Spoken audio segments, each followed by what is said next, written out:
That was a night in 1971, a night with pouring rain. In that rain, the communications center of Zeno lost contact with the Green Lake campsite. But wasn't it a story? I am kind of attracted indeed.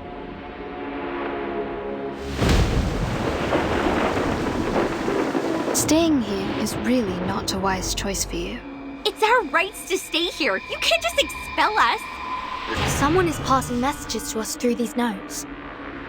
We have been with a butcher whose identity is unknown to all of us. Like the story of Xeno Youth Force. We are in real danger now.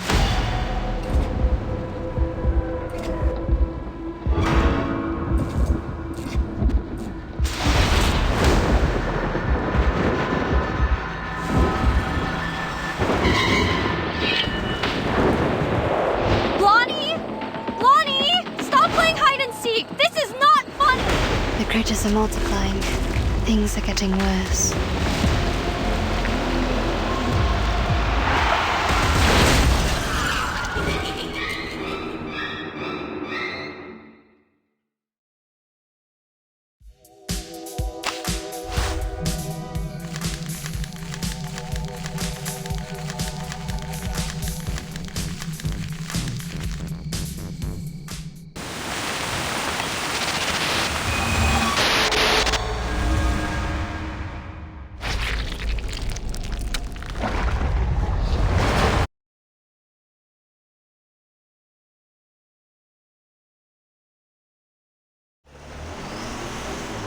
Oh. It seems this is the entrance.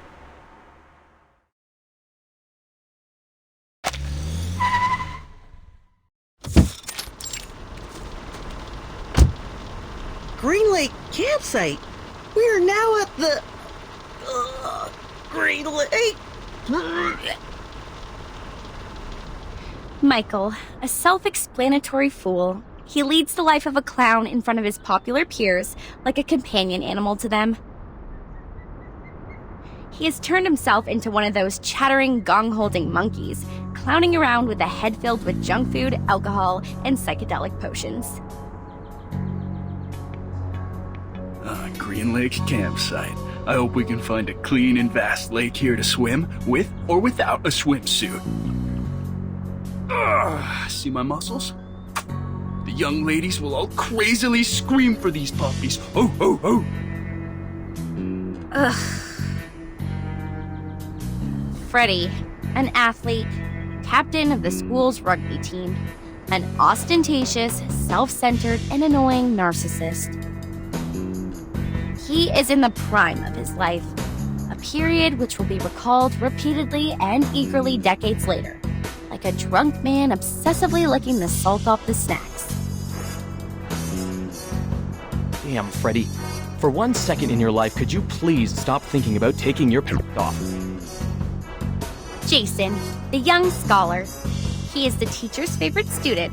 Straight A's, clever, reliable, and logical. He pays more respect to girls than most of the idiotic men do. His interest is reading those encyclopedias or looking into some strange science stuff. You can wipe your face with this, Michael. We will get to the camp soon. Anne, the virgin. There is a non-aggressive, harmless amount of gentleness and beauty in her that you don't get to see much of in this crazy time. She was born and raised in a faithful Christian family, along with other sisters. She attends the reading session held in her community every weekend. Lower your voices. Enough shouting. I'm still hungover, so don't mess with me and everybody will stay happy. Understand? Blondie. Reckless and dumb. A typical blondie. always indulging herself in alcohol, beautiful clothes, and other vain pleasures. She was luckily born into a wealthy family and raised by doting parents. People call her sweetheart or honey, nothing else. Now we are going to bonfire camping area, right? Where's our guide? Just to be clear, Uncle Eli lent us the place, but he did also mention it's a bit neglected, so you know what to expect. When we get there, clean up the house and leave the best bedroom to me. You can choose from the rest. Michael will be glad to help you, sweetie. Take Anne with you. A girl would know to attend to details. One day, she will pay for her doings. One day.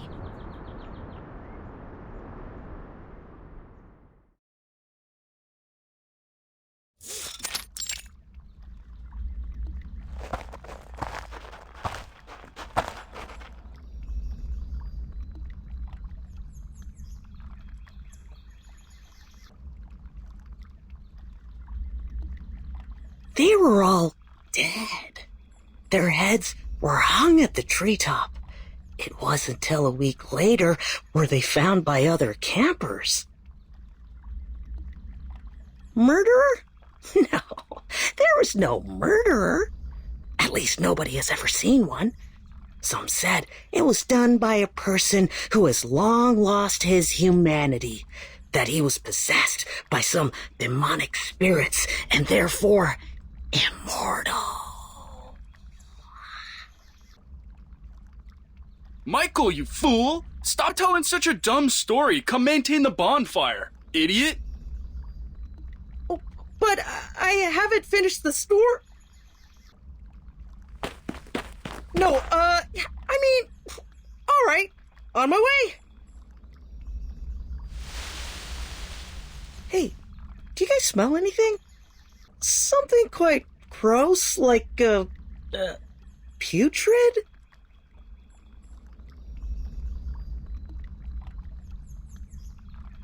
Oh, fuck! Holy... Oh gosh, I just saw it! It's viscera?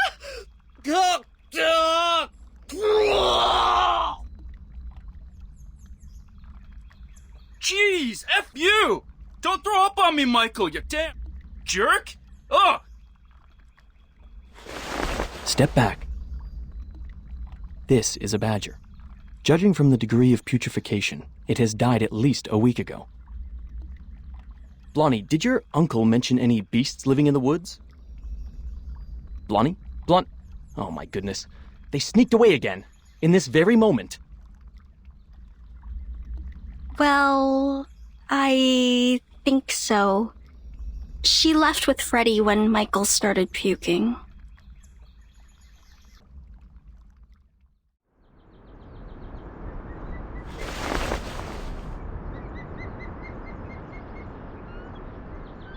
Oh, you're naughty. Stop that. Yeah, I can push this further. You see, I will...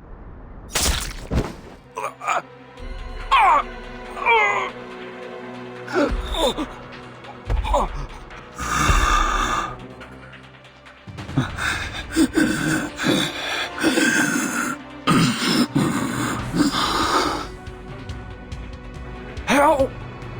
Help! Help!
Timekeeper, now that we have given the report,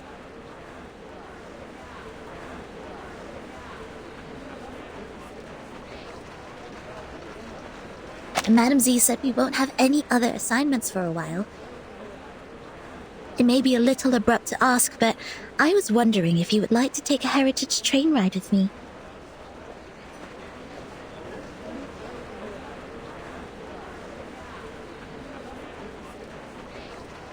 Please, trust me, this journey will be the best ever. Let's start off immediately and come back furtively, so nobody will know. No, thank you. I'm not interested. Okay, fine.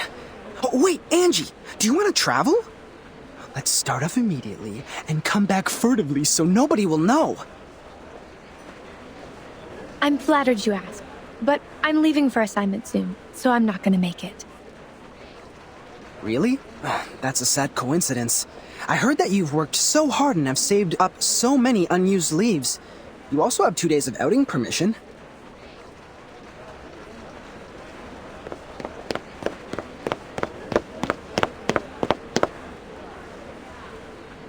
Oh, hey guys. Us? Yes, you guys.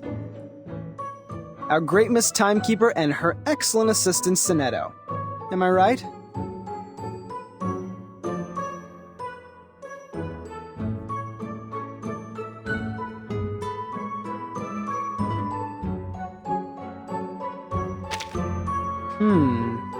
Then there might be 2 explanations. 1, I got the wrong person. 2, this is your sense of humor. Such a puzzle. Deducting by the logic, we might be drowning in the latter one. You just made a joke. I don't find it funny, but considering I have an odd sense of humor, I can politely laugh at your joke. Like this. Ha ha ha ha ha ha. This is super awkward. Don't worry, Timekeeper. Although his manner is debatable, he's not a bad person. He was the one who received the Outstanding Contribution Award in the latest annual appraisal. Allow me to introduce... No, wait! Don't use that name. Here with Timekeeper, just call me Horopedia, which I prefer. Okay, Mr. Horopedia. I've never heard of this nickname of yours. It's a long story. I can share with you at another time. Now, let's get down to business. Have you guys heard of the myth of the Green Lake campsite?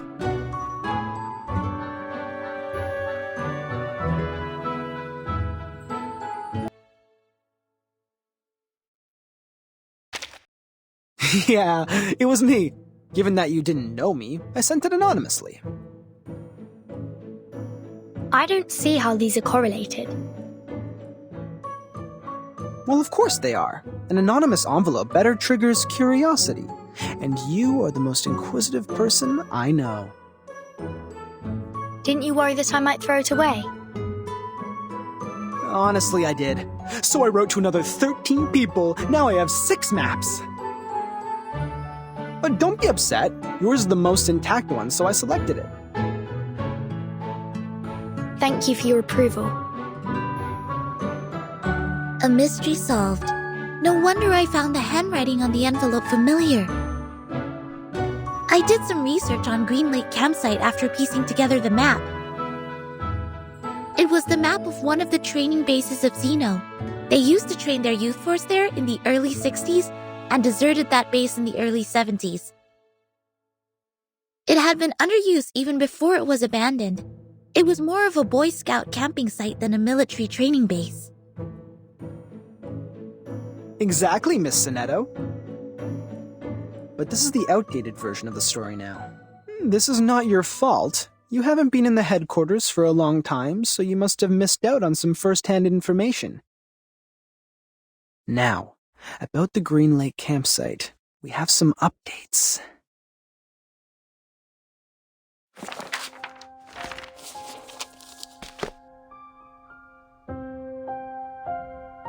That was a night in 1971, a night with pouring rain.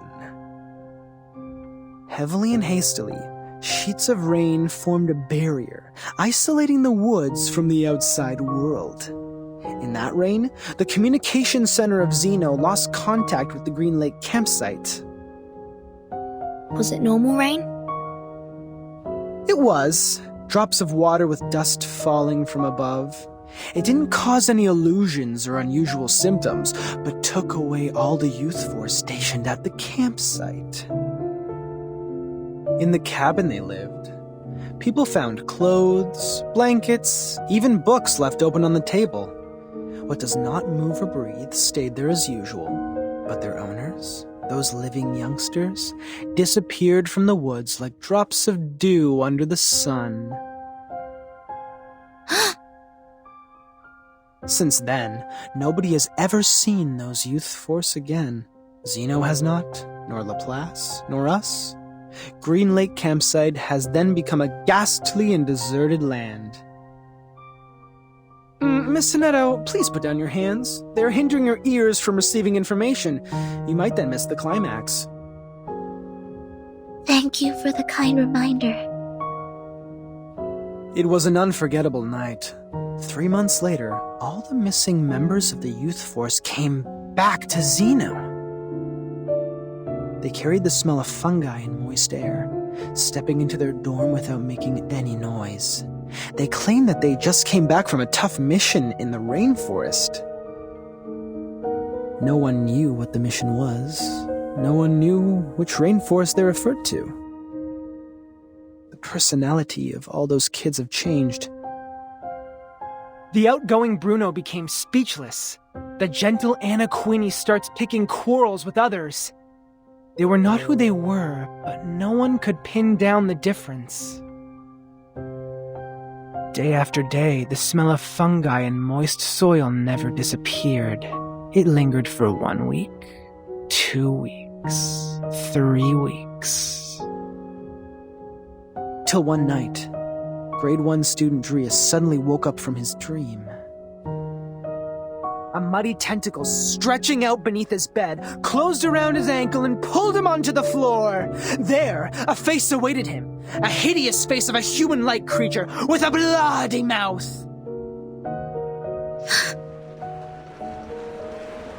Sonetto?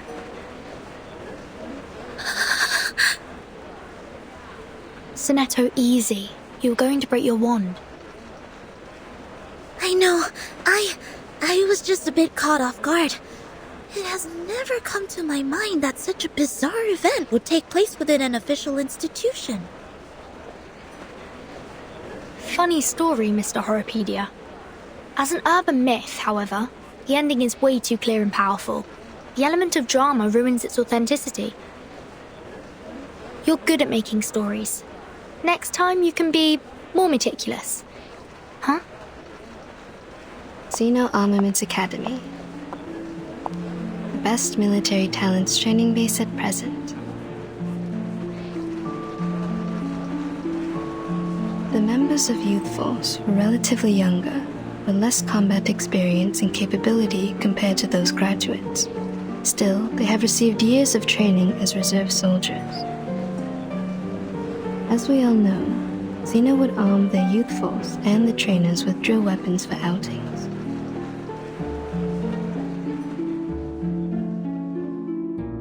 It was nearly impossible to wipe out a youth force in the territory of Zeno without being noticed by the Academy. I see. So it's not true, just a made-up story. Miss Tooth Fairy, did you come back from the trip? I've rerouted my journey to a new destination. My companion suggested us to meet at the Foundation first, so I came back earlier. Anything wrong with the original destination? It's fine and safe, but now I have a better place to go. It's a place of myths and danger. There once lived many adolescents. With any luck, I will embrace a harvest of baby teeth. No way. The place you are heading is... It's Green Lake Campsite. But Wasn't it a story? A story made up by Mr. Horrorpedia? He made up part of it, such as the bloody hand underneath the bed and the midnight screaming. Except for those, the rest is exactly the same as I know. But, as you just said, in their own training base, it's almost impossible for the youth force to be... It proves that Green Lake Campsite is out of this world, a place worth visiting. You're 3 minutes and 15 seconds late, Miss Tooth Fairy. No worries. I didn't waste my time waiting. We need more people to join us. Angie and Adolf have turned me down, but Verdun and Sonetto haven't walked away yet. I am trying to win them over. I think I'm almost there. Now, they are really attracted by the Green Lake, so we are starting off soon. Attracted? Pardon me, Mr. Horrorpedia. We did not plan to go there, and we certainly do not feel any strong attraction to that place. Oh, really? But Verdun seems to be very attracted. Or am I mistaken about the look on her face? Timekeeper!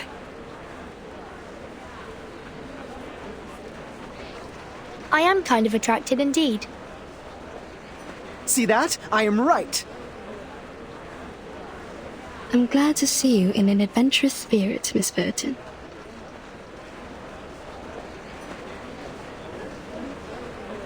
Great! Take your suitcase, pack your clothes, don't forget to bring 2 novels to kill time. Now, let's take the hands of our 2 new partners. Journey on!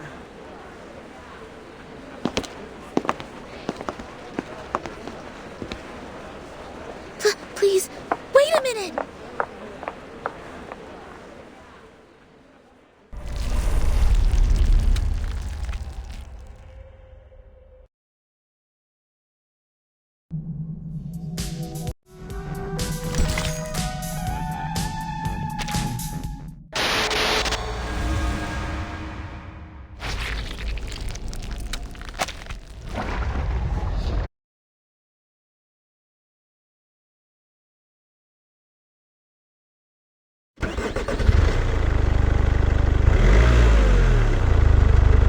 Thank you for the letter, Emily. Now, we are bringing our driver friends the latest weather forecast. Ohio is having a sunny week, with a comfortable level of humidity and 0 chance of rain. Sorry, I forgot to switch off the inbuilt radio. Sit tight and put on your seatbelt. Hold the hands of people sitting next to you. If necessary, close your mouth, then clench your teeth. You can do as I said, or not. I was mainly talking to them. Yes, madam. Yes, Miss Tooth Fairy. Are those little winged elves still nagging you? I remember you were troubled by them as early as I was in school. They are still there. They have never left there. The good thing is that they can't distinguish lies. They spend every second of their life overhearing me and totally believe what I say. As long as they hear me say, cover your mouth and clench your teeth, they will never attack you. We all owe Mr. Campbell a big thank you for this. All of his teeth were stolen when he was with Miss Tooth Fairy. That's when humans finally realized how vindictive and vengeful those little things are. They stepped across the world for the cure. Eventually, they found a solution. Mr. Campbell? Who is this person, and what happened to him? He is my brother. I am also a Campbell, Miss Campbell, while he is a Mr. We shared a roof when we were little. I was cursed for eating a tooth fairy. It and its fellows swore to steal all my teeth. At first, they did it. I ate 9 fairies and lost 11 baby teeth. My parents soon found out. They ordered a special tooth brace for me, in case I lose all my baby teeth and become a horrific old lady. In their second attack, those tooth fairies failed to steal the teeth from Miss Campbell, so they rushed to Mr. Campbell. His teeth disappeared in a flash. and he never had one since then. People said it was the curse of the Tooth Fairy. Just like in books, the flying human-like critters are bigoted. Once gained, they will keep the love and hatred at heart forever. I'm so sorry, Miss Tooth Fairy. I shouldn't have asked.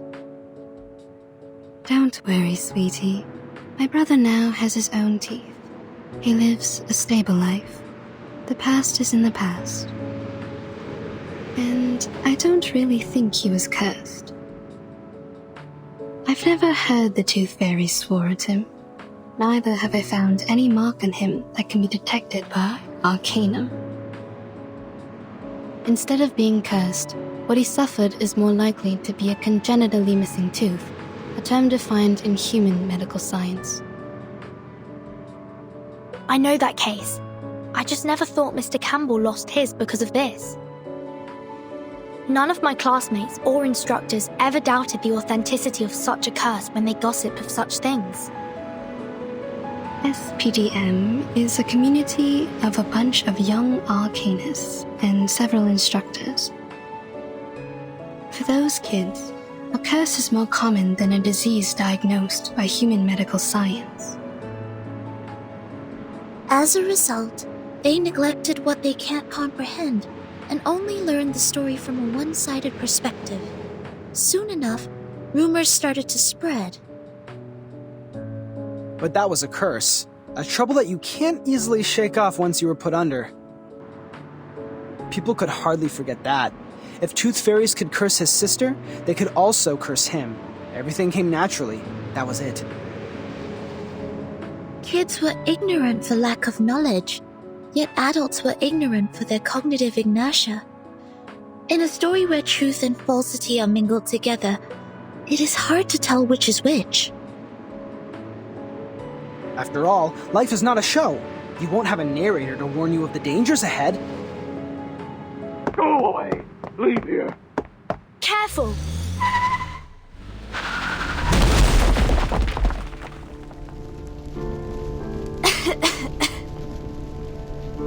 Timekeeper? Miss Tooth Fairy? Are you alright? We're good. Don't worry. Cover your mouth and nose. Get out of the car.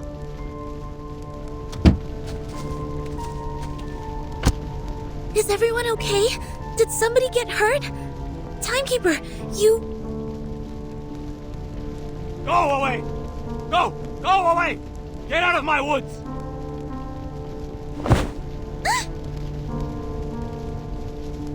I heard it. I heard it.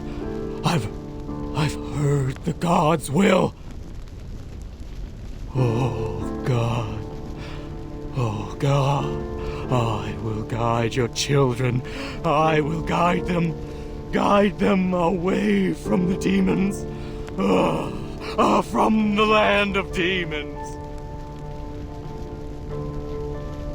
Dilated pupils, disordered speech, and a body temperature of 3 degrees higher than the normal level. Presumably, he has taken some stimulants or substandard potions.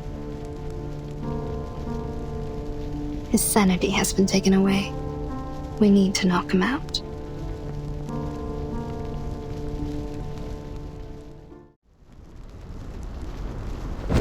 He fainted out. Problem solved.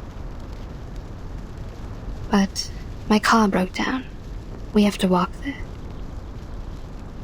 No problem, Miss Tooth Fairy. I took the map with me before we got out. But there is smoke coming out of your car. Is it alright? Don't worry, Virgin. My brother bought an insurance. The brokers will soon contact him.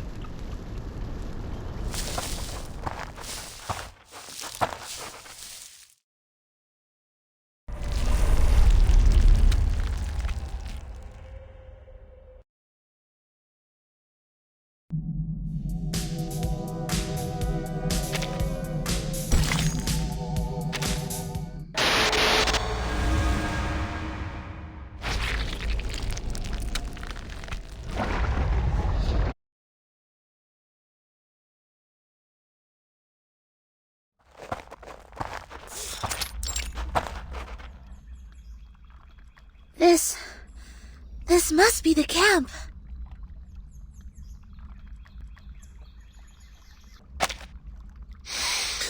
I sniff conspiracy in the air. What will happen here? Murder? Sacrifice? Spy attack? Or evocation? Let me see. What do we have here? These things have been left here catching dust, and I see no footprints or any signs of activity. Seems like it has been deserted for a long time. Iron buckets, felling axes, picnic mats. Considering we are in a campsite, it is only normal to expect these tools to be here. What is this?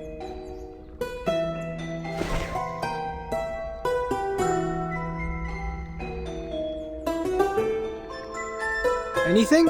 Have you found anything, Sonetto? Something is buried in the ground. Right here.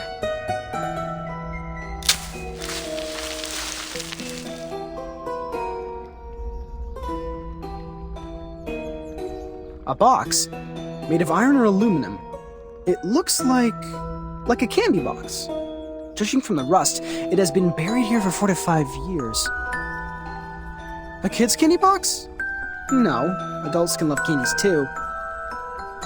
Looking at it from a different angle, is its owner still alive? What happened to the person here? Why was this box buried with a battered magazine? From the traces of activity here, it's probably been left by its indiscreet owner. Wait. This is the Green Lake campsite. We just met a madman who called himself an oracle. He drove people away from the land of demons. Open it. If this is from a brutal crime, there might be some evidence inside. We are all ears, Miss Verdon.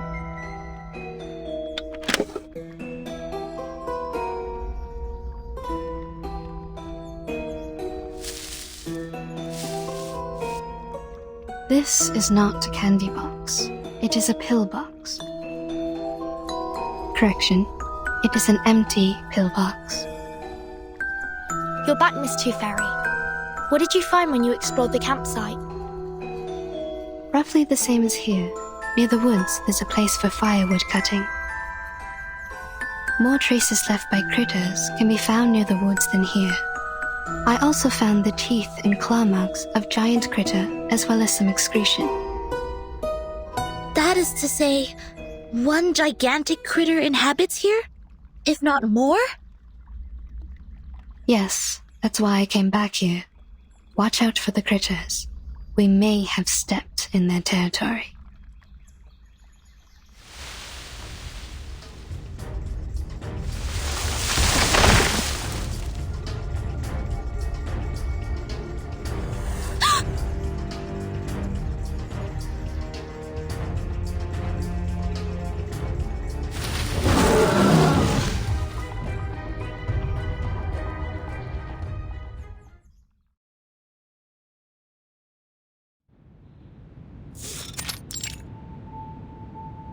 Yeah, I understand.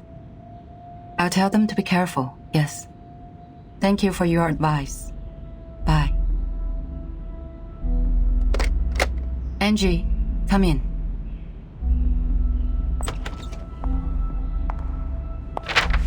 This is the file that the timekeeper submitted.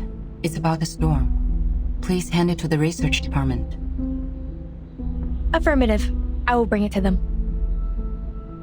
Next month, your squad will be dispatched to North America to join Xeno for a joint mission. The tactical unit under the timekeeper will be replaced by the 3rd squad. Please complete handover procedure before you leave. By the way, your application for the outing permission has been permitted. The document will be posted to your door mailbox by 7 p.m. tomorrow. I'm very grateful for your help, Madam Z. You're welcome. Get some good rest. Don't forget to remind your team members that actions outside areas mentioned in the application will not be allowed. They need to return back to the headquarters by the specified time and check in once they're back. I will, Madam Z. I will look after them. Off you go. Oh, hey, Angie. I heard that Tooth Fairy has returned to the Foundation. Please tell her to come by my office when she's available. Miss Tooth Fairy? I suppose she is gone by now. On my way here, I saw Joshua and Vertimer with her. They seem to be planning to travel. Joshua? To travel? Nope. I haven't received his outing application. Which means... He did have some past records of violation, such as being late, absent from duty, and taking actions without permission. His past records means that his outing application will not be permitted. He must be well aware of it. That's why he wasn't even bothered to apply for one. My, no wonder he always said, let's start off immediately and come back furtively so nobody will know. Don't be nervous. Our priority now is to get them back and minimize the possible consequences. Angie, do you know where they're going? He mentioned... I'm trying to recall. It's, Green Lake. They were heading to Green Lake campsite. Green Lake? You mean the Green Lake campsite established by Zeno? Yes, Madam Z. It's even worse now. I'm sorry, Angie. Please inform the 7th and 5th squad to stand by. We'll head out at any time. Yes, I'll fetch them now.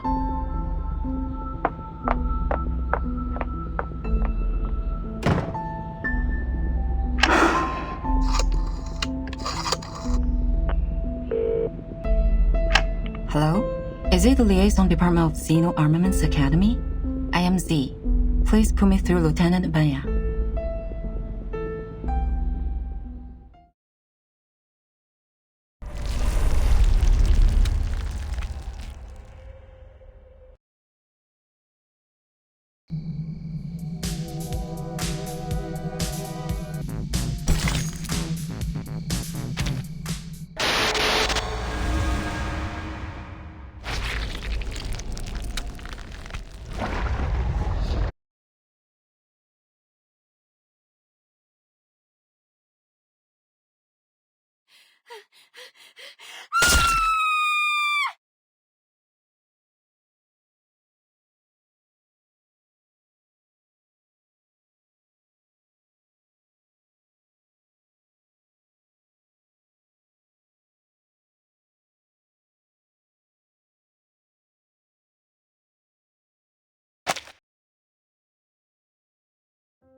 What was that? Did someone scream? My god, Jason. We have to check it out. I know they like to fool around, but we are here now.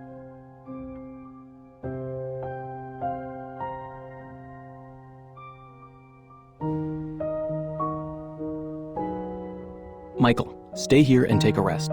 Shh. Don't make any noise. All right. They will all be fine, huh? Hope so.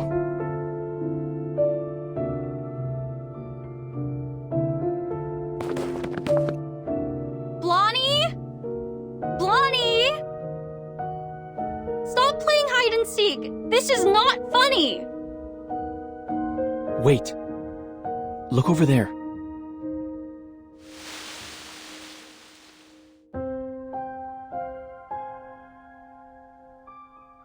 Blondie?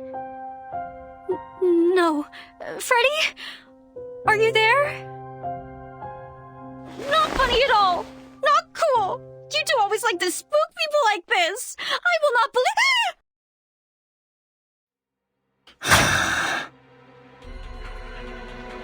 Anne, stay back!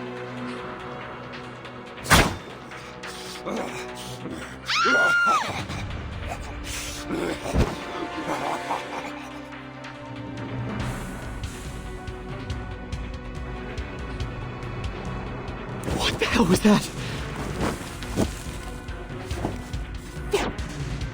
The stories are all true. All true. How is that possible?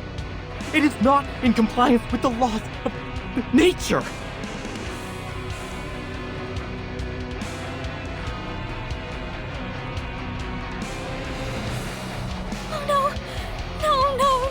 This is not happening!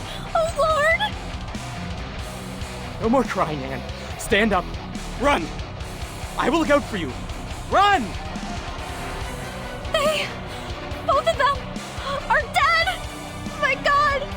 Jason, the blood is all over the place!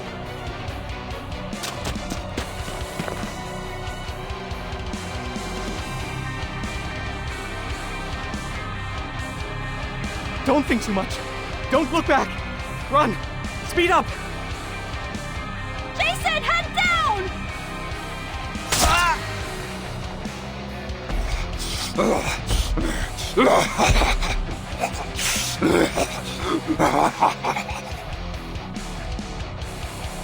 No! Don't! Evans! Jason!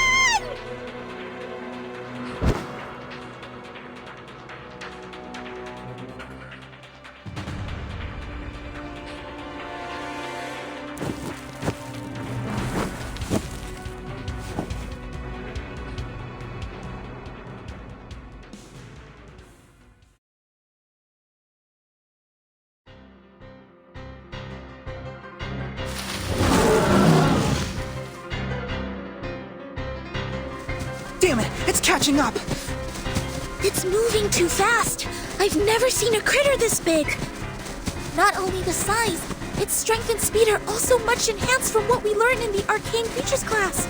It took Miss Toothmary's velvet pocket. We have to bring it down before it's too late. Horopedia, do you have some cobweb bullets to trap it? Only one left. Are you sure we have to fight it in the woods? We don't have an edge. The campsite was completely destroyed within 15 seconds. I don't suggest that we kill ourselves in this way. According to the map, there is the other campsite built in a wider region. We can fight it there. Turn left here. Keep going for 100 meters, and then cross the bush. Whoa! Shoot that bullet. It's going to get you. What a pity. I was thinking of catching something else.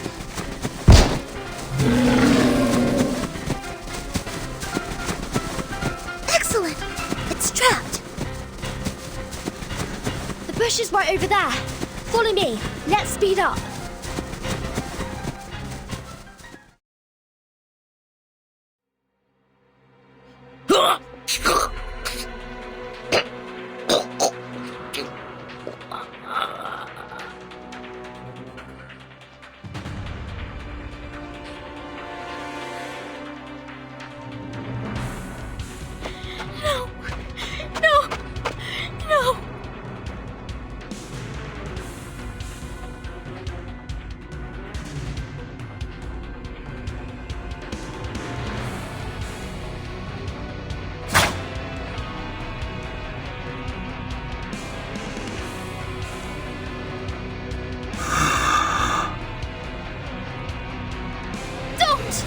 Don't get closer!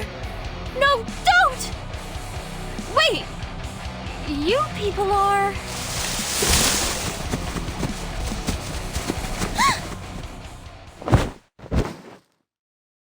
My apologies. I didn't mean to intrude.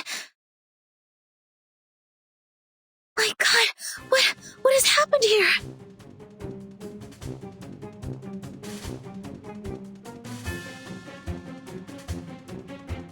A crazy murderer? Student campers? Oh, this is much more interesting than I expected! Protect the victims. Get ready to fight. Who are you? And the bushes? Why did you come out of the bushes?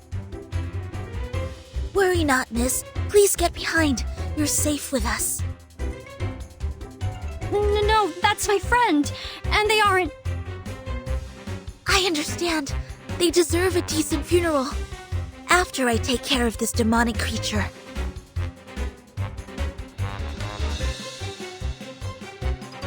May the peace be with us. Sonetto, calm down. Oh no! Don't bury me! I don't want to die!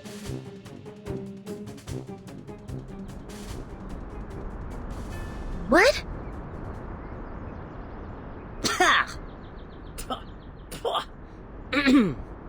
This taste of cherry syrup is killing me. You're still alive? Huh? Of course. What kind of question is that? But you were vomiting blood, and that gentleman over there doesn't even have a head attached to his body. That's a prop. It looks like a real one. Nicely done. You add bloody taste substitute into the cherry syrup, which makes it smell like the real blood. Be prudent about the dosage, because it's slightly addictive. You've used too much.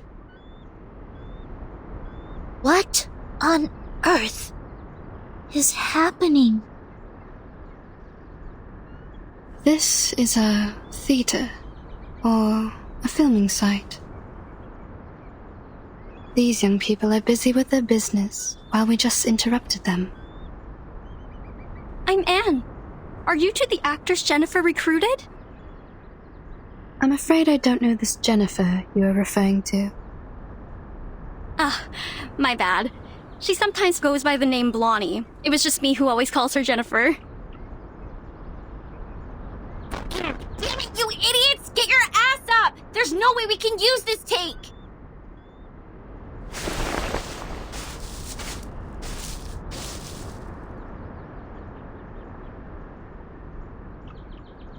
Here she comes. Sorry, excuse me.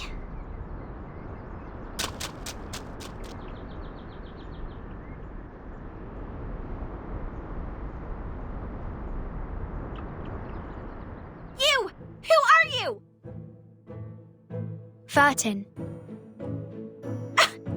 No, that's not what I'm asking! Huh? Are you asking me? I am Horopedia.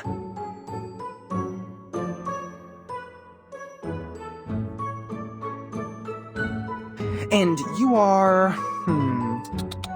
the big one, the athlete, the smaller one, the fool, and the slim one, the scholar, the only girl who's standing here. It seems like the first girl who lay down. I'm talking about you, right, a blondie. What the hell? What is in your shrinked brain? I'm asking who the hell you are, why you are here, and what do you break into my film site for? Film? Yes, we were in the middle of shooting a movie. A horror movie. Jennifer is our director and playwright. Is that the word? Horror movie? Here?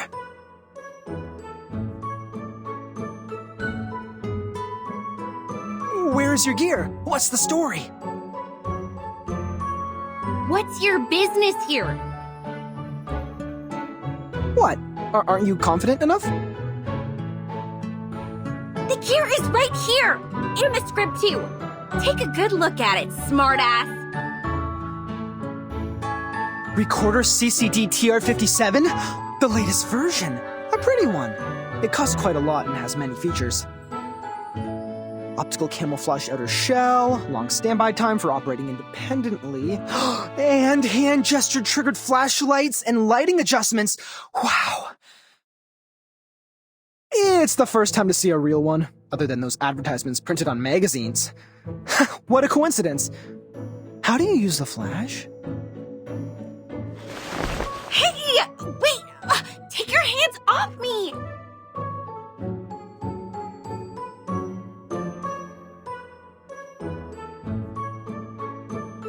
With a snap, a wave, or adjusting your glasses?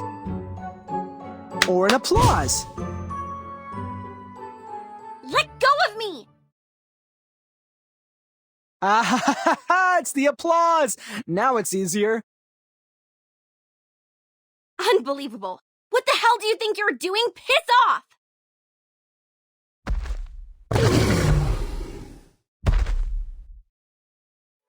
"5 minutes, 31 seconds. The sticky bullet should have been 4 times more powerful than this, but still within my estimation." Hey, Blondie, clap your hands! god, for freak's sake! Look what you brought here!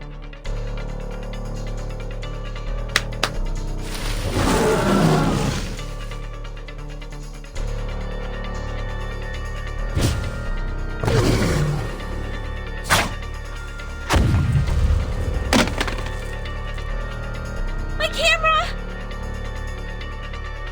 Good. Now it's time.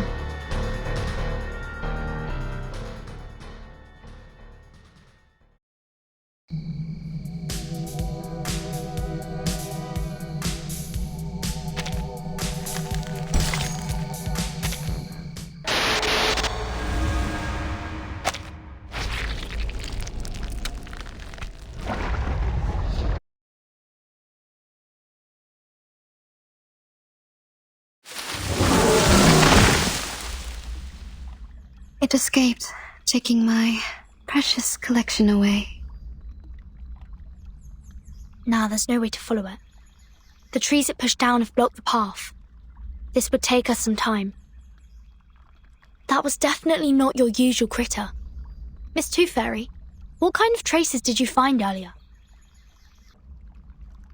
Most of them are left by medium and small critters. Claw marks of giant critters are clear, but few. There's probably one critter of such immense size. Besides, we need to offer an explanation to that lady. Of course.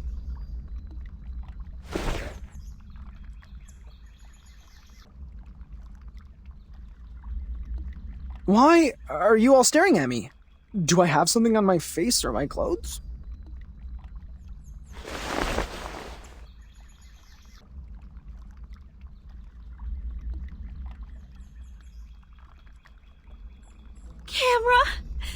Camera, my god, the roll films are ruined too. There, Jennifer. Perhaps I can try piecing it together and fix it for you. Would it help you to feel better? It's no use. Everything in it is gone, every take I took. Yeah, like what Anne said, don't be sad. Thanks to your generosity, none of us were injured.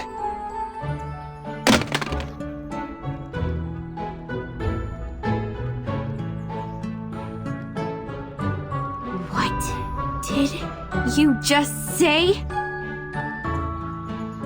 I'm trying to comfort you. Don't glare at me. Actually, I think this is unnecessary, but they made me.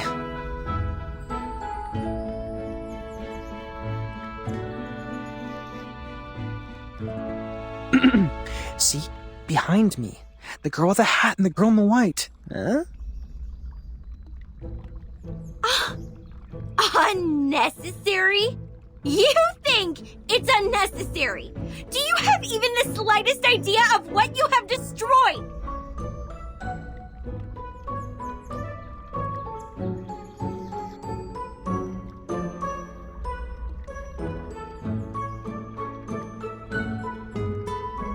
Make your four eyes useful and look at these.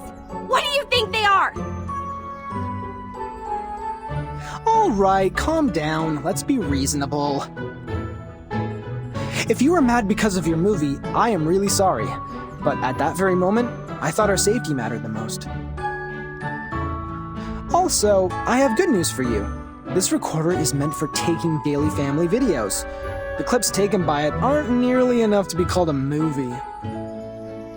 So, to some extent, I just prevented you from shooting a disastrous movie. If you are looking for any financial compensation, please talk to the girl with the hat. Come again? Who is going to make a disastrous movie? No! Don't change the subject! Movies! No, I'm not raging over some movies! I don't care about this shit at all! You think money can get you out of trouble? It doesn't even come close! That was a limited collaboration product of Recorder and Lucas. You can only find 3 of these all over the world. Only 3! It's more valuable than any jewelry or luxury handbags. The suede decoration on it alone can buy 200 of your stupid head, dumb.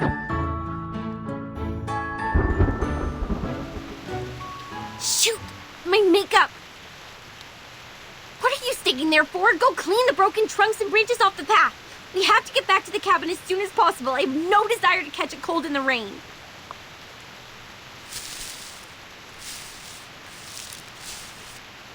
This is not a safe place for you. Get back to the town, find a hotel, and take a hot shower. My students and I will escort you to the main road at the edge of the woods and arrange a car for you. If any of you have symptoms like an itchy throat or rising temperature, please buy some Robitussin or a similar drug at the nearest pharmacy. Ugh! No, I'm not leaving! The movie is not finished! As long as you take care of that big monster, I can continue with my project to get that shit movie done. But we don't have the camera... Camera, you dumb girl! Ugh, you have no idea what we are doing here, so don't tell me what to do if the best you could do is handcraft some props. Staying here is really not a wise choice for you. It is very dangerous and you can't protect yourselves. It's our right to stay here. You can't just expel us. You are, of course, entitled the right to stay, Miss Blonny. But I hope you could keep in mind that you and your friends are in grave danger. The Green Lake campsite is not a place for fun. You should stay with us for the sake of your safety. The rain is getting heavier. We might catch a cold. Let's clean up the road and head for the shelter.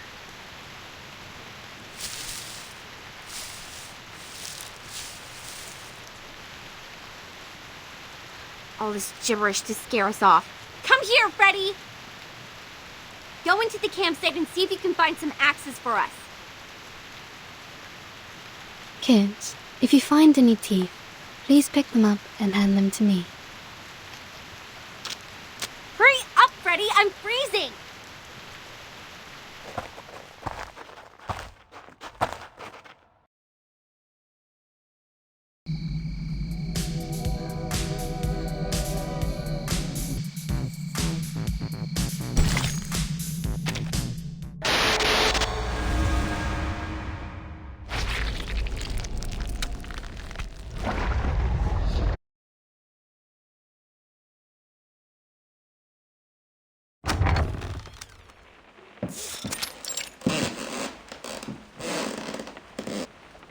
The lock has been broken.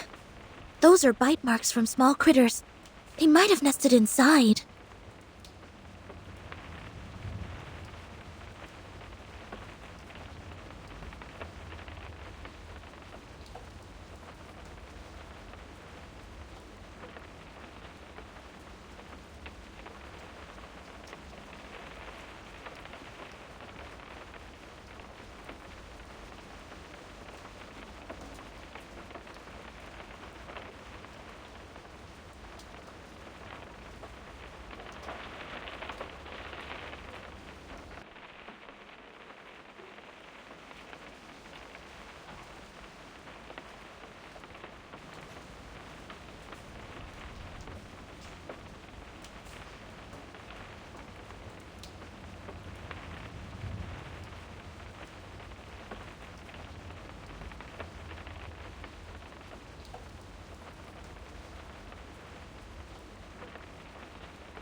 This damn place has power supply? Who'll pay for the bill? Maybe it has underground cables, or it's powered by some generation sets left by Zeno. Wait. Stop here. To your right, by the corner of the stairway, there are 3... No, at least 3 of them. They're getting closer! Blondie, take your friends away!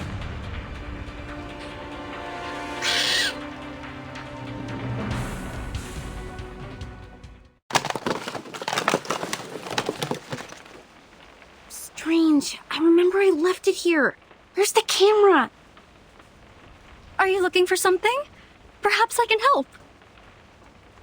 No one asks for your help. Go away.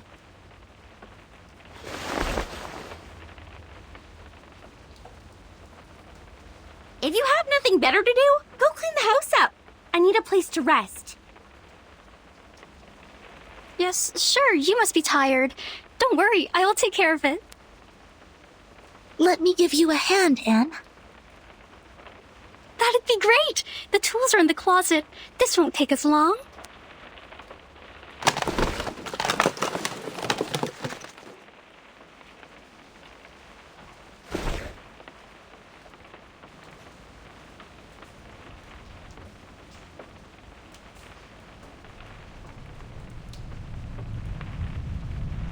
So, you guys are really the investigators from the St. Pavlov Foundation? What is St. Pavlov Foundation? No way! You've never heard about St. Pavlov Foundation? St. Pavlov Foundation is an official institution that takes in and organizes arcanists, Anne. My friends and I work for them. We will try our best to keep everyone here safe.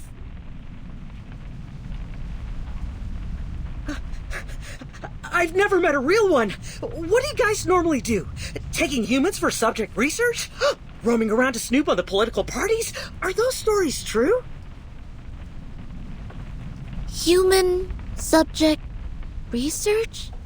Political parties?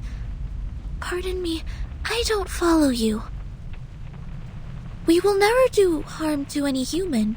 It's strictly stipulated. Save your bureaucratic rhetoric, little girl. I've read those books. I know you've done some dirty things. Tell me. Shut your face, Michael. I've recruited you to play the fool, not asking you to really be one. Don't bring disgrace on us for going to Vine State College with you. You are all students from Vine State College? Yes. Faculty of Filmmaking. This fool here is a chemistry student. The big guy over there is an art student on English literature and poetry. It's one of my assignments to make a movie during the semester break. So I hired every useless meathead available and traveled all the way to this shoot just to shoot a stupid horror movie. Stupid horror movie? I thought you loved horror movies. Ew! Don't disgust me. Who would possibly have interest in the movies filled with characters in sweat and dust and presenting zero romance or any nice costumes? You mean you are not interested in horror movies, but determined to film one here?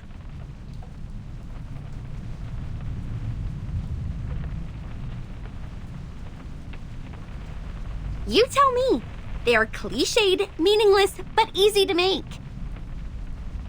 They are the easiest option for this assignment. That's it. I've never liked any of them. Oh, I see. That's why you selected this awful script, all these beautiful but useless props, and such an untrained cast. Oh, what did you say? Awful script? Well, I've read your script. It is illogical and dull. The conflicts are not strong enough. Or we can call it a classic, but in another word, it's stale. I really wonder, how did you get admitted to the filmmaking faculty? The admission criteria for Vine State College should be quite difficult to meet. You! What do you know about filmmaking? You're no one but a spawn of the Foundation like those bodyguards my daddy has! Come on, relax, Blondie.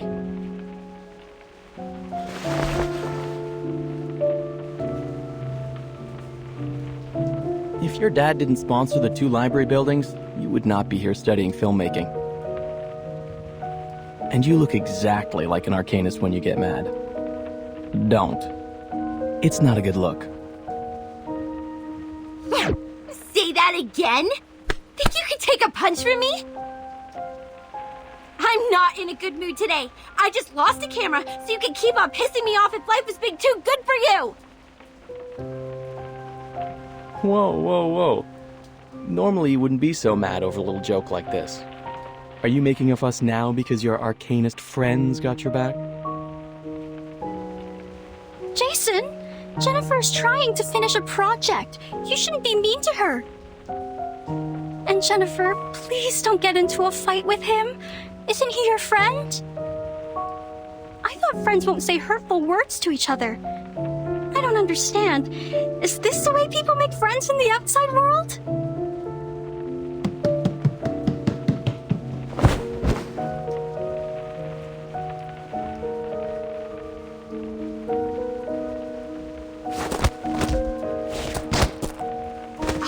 Knock off every tooth in your mouth and give them away to that crazy teeth collector! Only in this way can your empty head remember how much I hate being called an arcanist!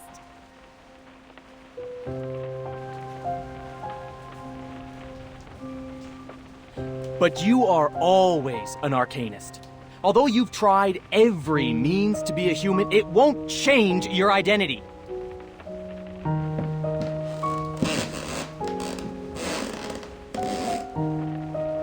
However much you despise us, many brilliant playwrights are arcanists. Mr. Horpedia, please stop making this worse. You jerk! Quiet.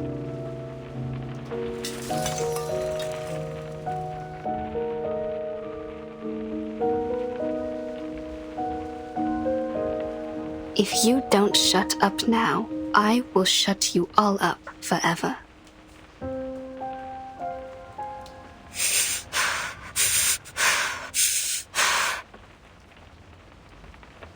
Miss Anne has a point.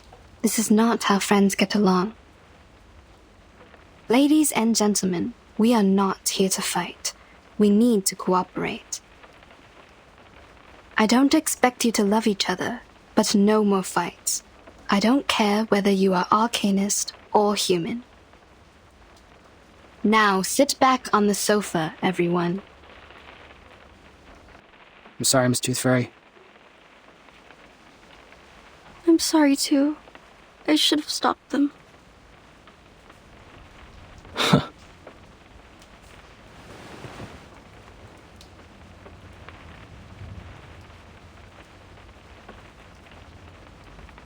Blonnie, is Anne also recruited as an actress? She is not as energetic as your classmates. No, she isn't. She's a local villager. We met by the edge of the woods. As well as Rod, the one that plays the butcher. That's everyone in my crew. Now, if your curiosity has been well satisfied, leave! I need a break.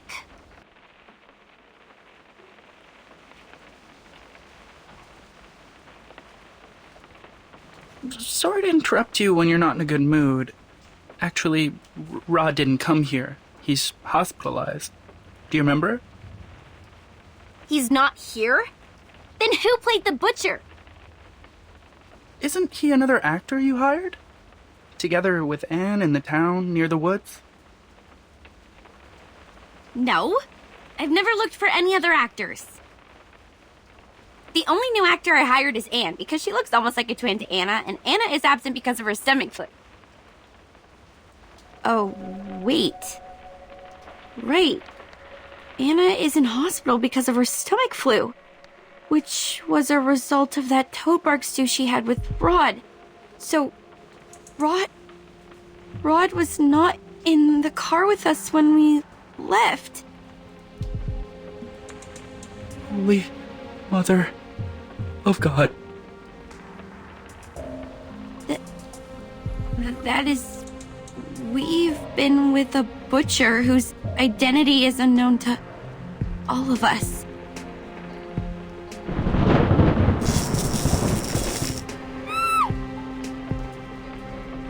Jennifer, don't worry. I will protect you.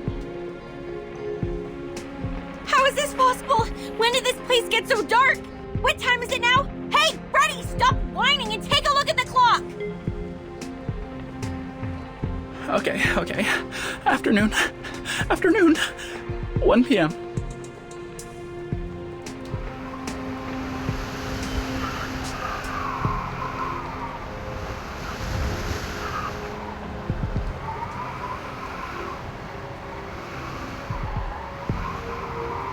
Is that No, that butcher is going to slaughter us.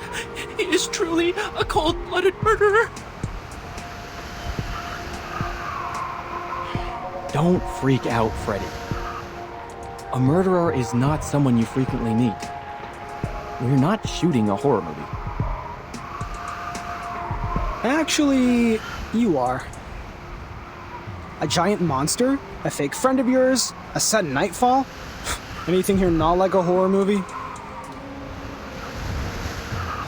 Darren, aren't you being paranoid enough? Do you want the situation to get messier? You, sit down. I will go check the electrical panel and fix it.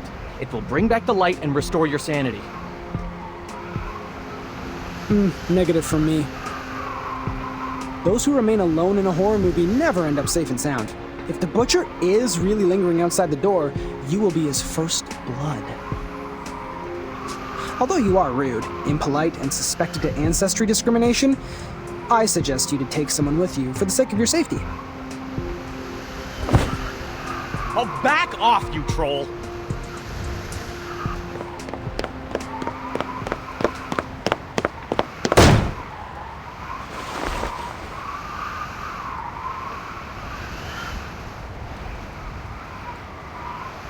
He really didn't do that on purpose, did he? What on purpose? He said and did all the things you shouldn't be doing. We are in a horror movie. His actions are like taking some sleeping pills, putting the noose around his neck, and shooting himself in the head.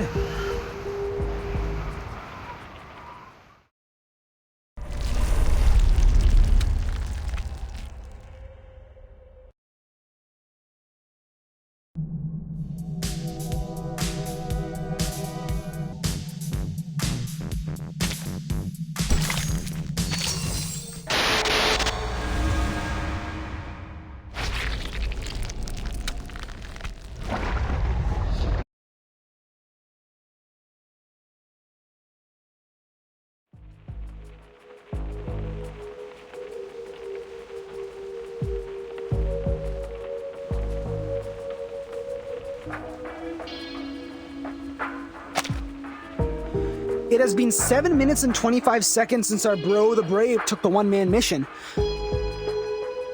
I have never fixed a panel before. Can anyone tell me if it's normal to take this long? From my experience in human society, it is not too long. If the device has been drastically destroyed or the maintenance man is not familiar with that model, it will take a longer time to fix. This is not unusual. We need to go outside to find him. We are not in the human society. Aside from the butcher, he might confront some other troubles. Zinetto, you stay here with Miss Tooth Fairy. I will go find Jason with Horrorpedia. No matter if we find him or not, we'll come back in 5 minutes. What if you don't? Then it means we are not in the kind of horror movie where misfortune only happens to lone wolves. If we don't come back, please evacuate the whole campsite and contact rescue.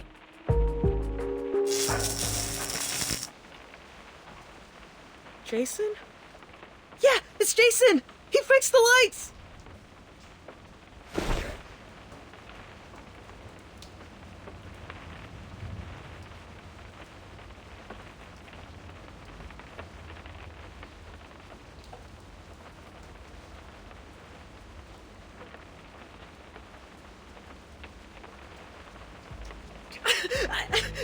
I can't stand it! This place sucks! I can't stay here for another second! Pack your bags. We're done with that film! Everybody get into the car with me! Let's go! Relax, man. Firstly, Lone Wolf disappears. Next, it will be the people who failed to escape. Now we must stick together. At least the rain was the origin of all these weird things. You shouldn't have walked into it. I remember the weather forecast said there won't be any rain in this area today. Like the story of Xeno Youth Force. We are in real danger now. Xeno? Xeno Armaments Engineering and Technology Academy? You know it? Are there anecdotes about Xeno in the town as well? They used to live here, in this cabin. Enough! Stop! Anne, stay away from those weirdos! We're leaving! Michael, you should listen to Ferdinand and her friends and stay...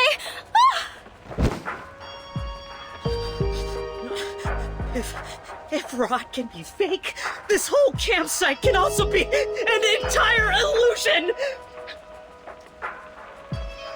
You guys look normal, just like any ordinary people whom we would possibly run into in a place like this.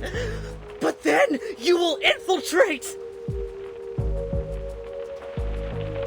Please calm down. We've only been trying to help.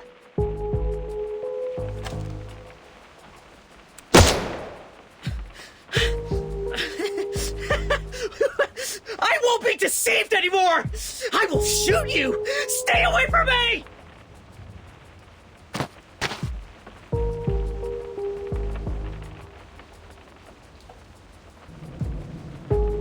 Jason is right! Arcadists are all insane! I won't let you get into my car! You guys stay here and wait for the butcher to get you!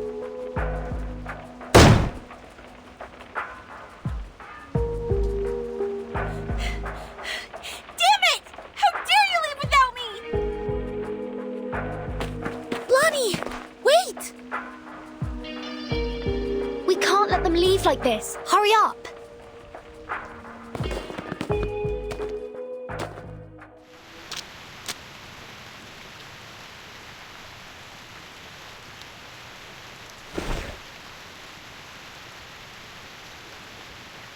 This is not good. It's too dark out here. Hardly visible. Michael must have driven out of here. But how did Blondie disappear in the blink of an eye? To the south. The skid marks and footprints all point to the south. Here are the claw marks of the critter. They might be in danger. We need to hurry up. Over here! I found her!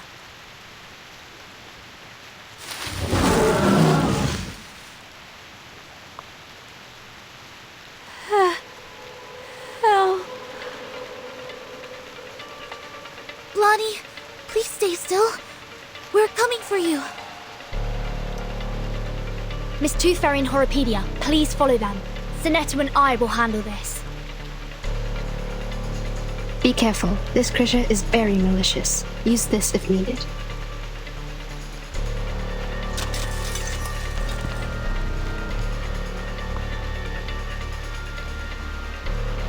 The rain has healed its wounds. It's getting stronger and harder to deal with. May the peace be with us.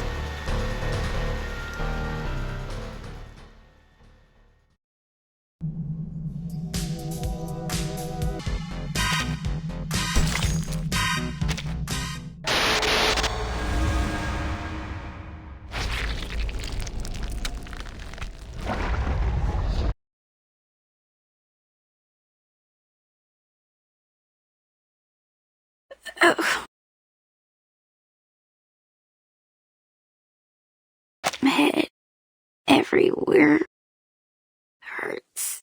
Did I get pulled into pieces or pieces?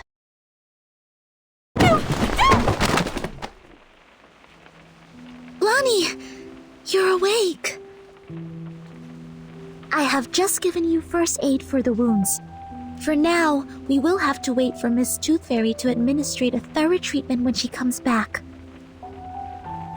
Don't worry, she's very professional and skillful. You won't feel any pain in the process. Am I in the cabin? Then I'm not dead. Good, I'm not dead. You are safe. The critter is gone. Don't worry. Follow me. Take a deep breath. Hold my hand. Another deep breath.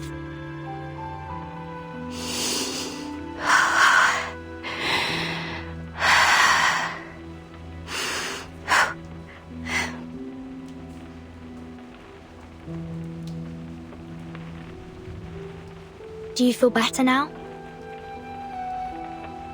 Thank you. I feel much better now. Oh, Anne! Where is she? Did she get hurt? We didn't find her in the woods.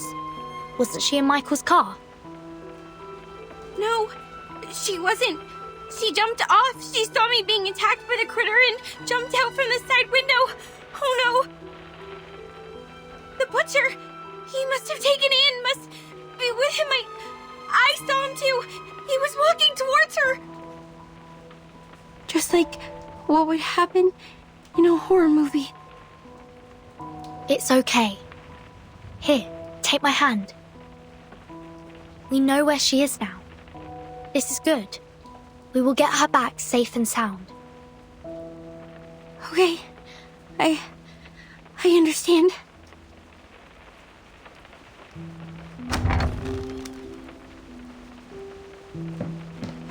Miss Tooth Fairy, you're back. Where is Michael? They have gone.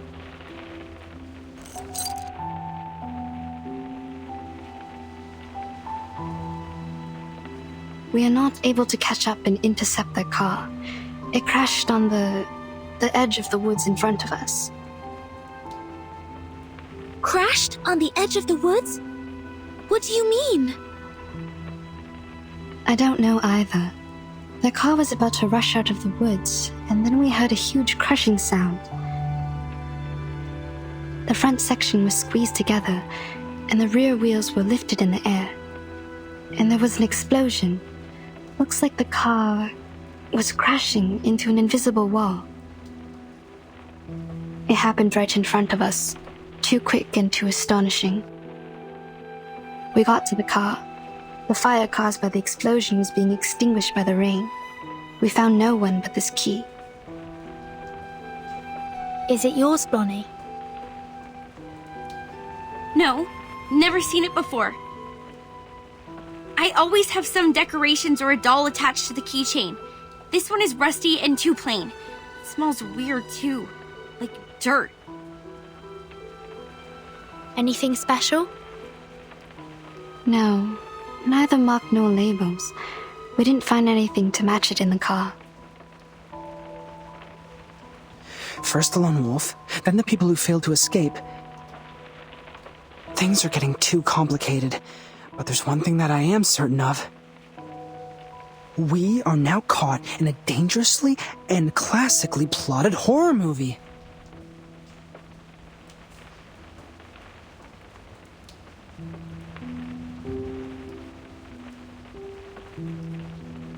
That means Anne jumped off the car in order to save Blonnie from the critter's attack.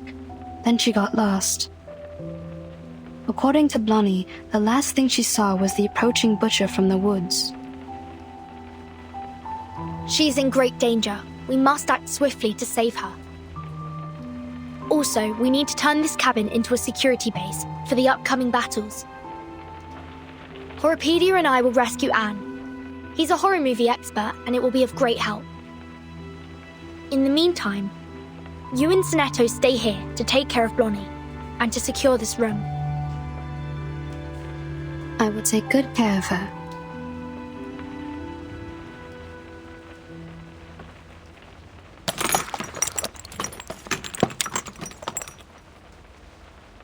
Ow! This hurts! Please bear with me for a minute. The wounds caused by critters are prone to tetanus. I need to thoroughly sterilize them. How about some painkillers? Give me some! I'm very sorry. I don't have any with me. Didn't you say her treatment wouldn't be painful? I'm terribly sorry for what you're going through, but this is not the typical kind of treatment that we used to receive from her. How did she do it then? She would...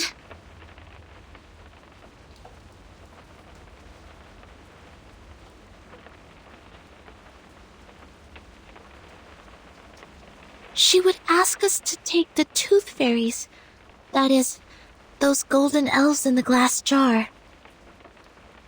They're effective in treating toothache and other oral diseases, but also can be used to reduce inflammation, stimulates wound healing, and relieve headaches.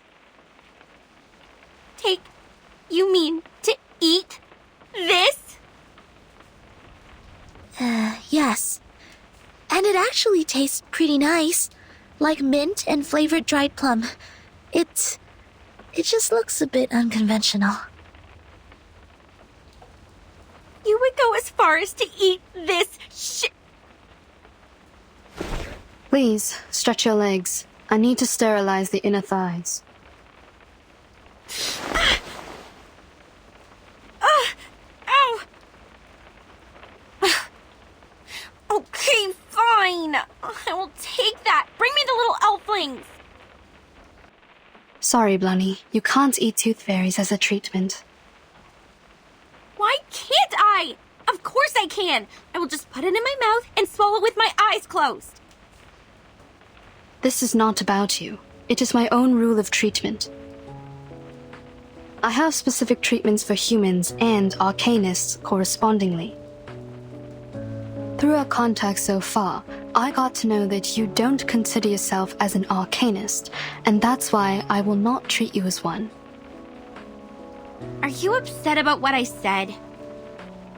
I owe you an apology. I shouldn't have been rude to arcanists in front of you. I know it hurt your feelings. I was not myself. I chose to live amongst humans, chose to be their friends, to be a different arcanist. I thought in this way I would be taken in as one of them. But as you see, when things come to a critical moment, they run away without me. It was my car that they drove to escape, and yet they called me a freak and left me here to die. Funny, isn't it? Sad story. I feel sorry for you. But still, you can't take the tooth fairies. Is this a punishment for what I have done? I can't feed you the tooth fairies, only because you still think you are human.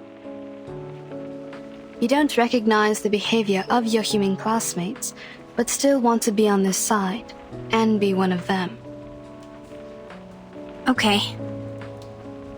The wounds are packed.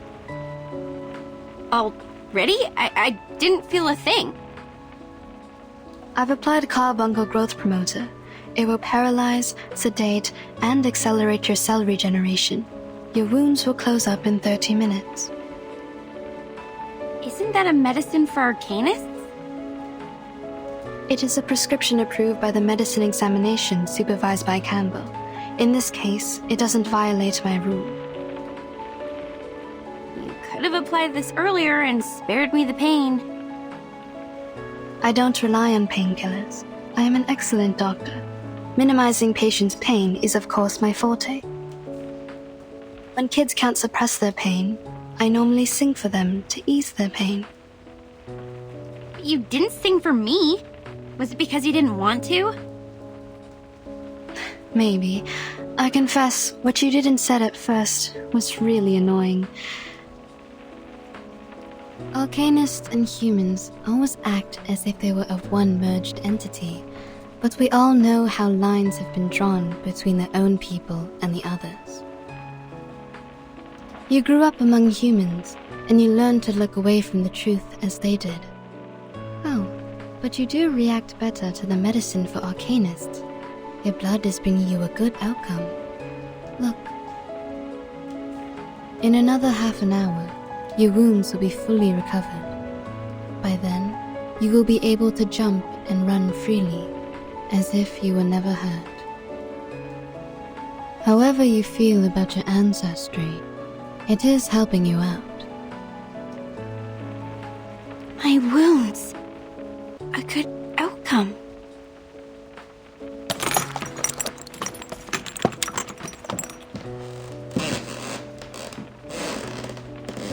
Miss Tooth Fairy, please wait. If what Mr. Horrorpedia has said is true, it's dangerous for us to split up. The three of us should stay together. It will take another 25 minutes for her legs to fully recover. If the situation were to develop based on the rules of horror movies, at this stage, I am safe. Don't worry about me. I see. Have you also done a lot of research about this genre? Not a lot. I just browsed the secret notebook left by Horrorpedia in the infirmary. I covered him from the instructors to keep his notebook. Since then, we became friends. Keep things from the instructors? Did you do this a lot? Not really. The rules were extremely strict. Except for Horrorpedia, I only had Vertin as a frequent guest. She pretended that she got a stomachache, lying in bed for half a class. She took many toffees when she left. Timekeeper faked her illness? Ah, and that also explains her toffees. You didn't know that? It seems I need to apologize to Vertin for letting out her secret. But thank goodness you are on her side now. Our negligence didn't cause much damage.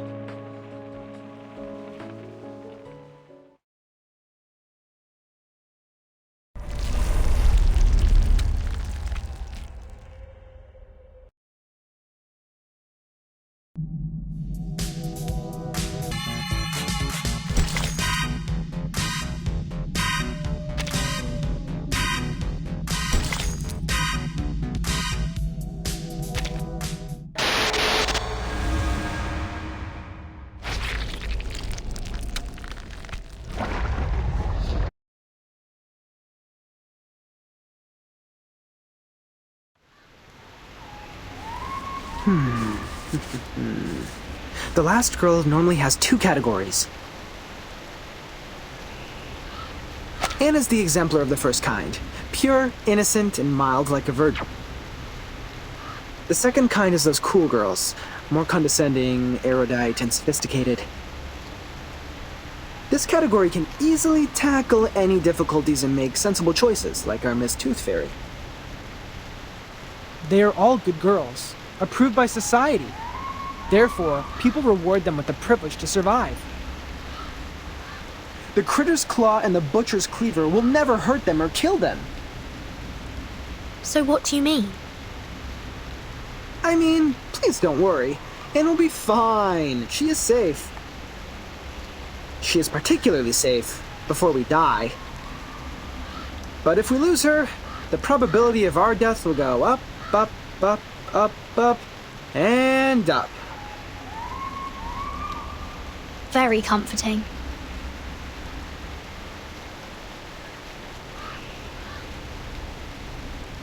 Wait, the carcass of the giant critter is missing.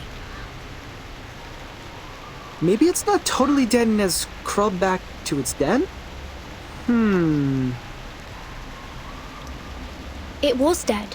I've checked and there was no way it could survive. Here in the mud, it's the fur. Oh, also, what's this?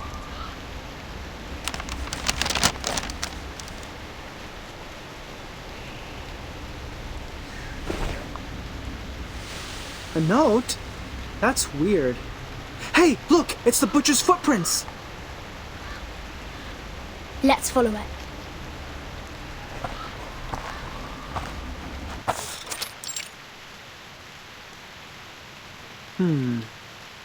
The footprints disappear. The soil here is less moisturized than the outside, so the footprints are barely left. This smell. I think I've smelt this before. The key. This is the smell of the key. The moss here is definitely special. We need to take some samples back for Miss Tooth Fairy. Burton? Is that you? It's Anne's voice. She must be here. Anne, can you hear me? I'm here! I'm like below you! Below?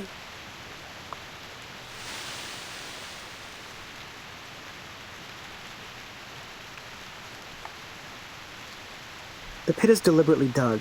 The soil here is dry and granular. This was originally a cave. She is hidden inside.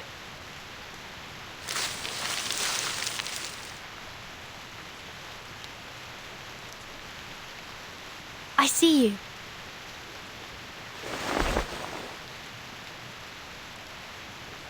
Stay strong and take my hands. I will pull you out.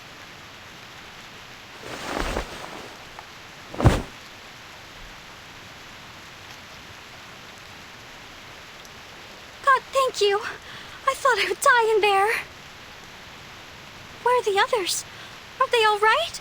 Did someone go rescue them as well? We saved Blonnie, but didn't find any of the boys.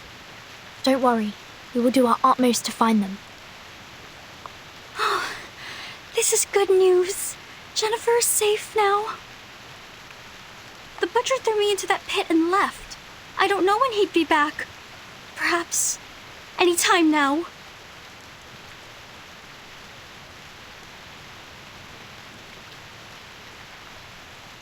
Burton, we have to get out of here now.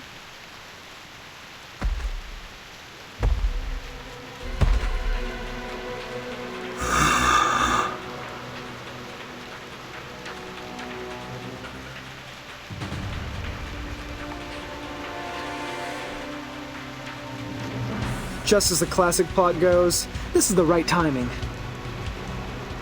Step back. He can't kill you, but he might hurt you. No, I will fight along this time. I can't be a burden to you now.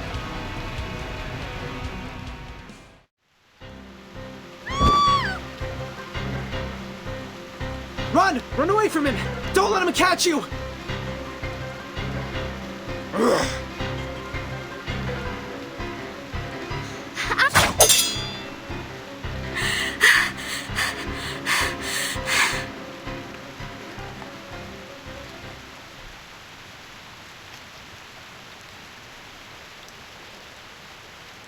That is... No! No, I won't allow it!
You can let go of me, Anne.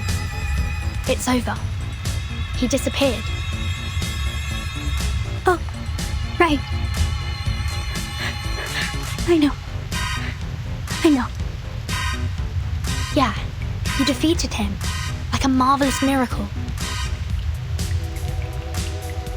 Wow. A miracle. The Braveheart and the miserable death of the crazy criminal killed by his own weapon. This is the last girl.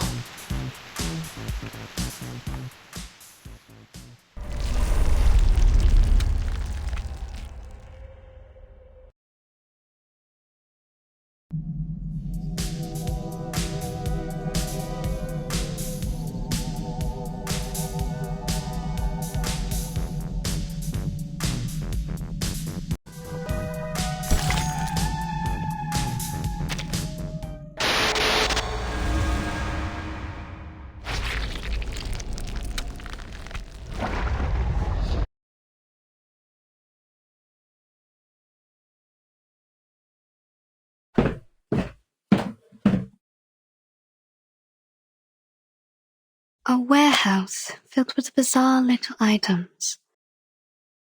Puppets, a Ouija board, audio tapes, a diary, and a ring box. To my forever love, Victoria, here lies my lifelong secret. In the summer of 1973, I took the life of a young lady. Sounds like an intriguing story. Those kids will love it. The pity is, I find no teeth here.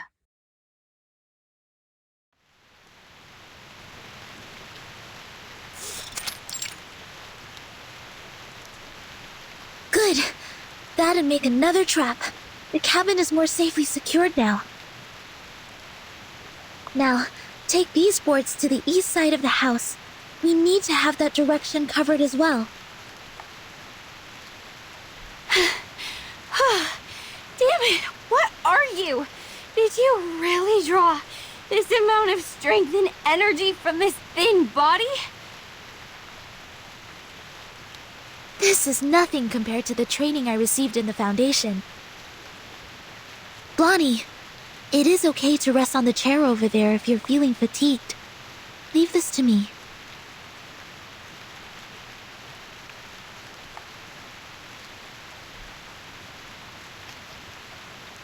Ladies, I found something in the attic. I brought them here. Burton? Timekeeper! It's Anne! She's safe! Good.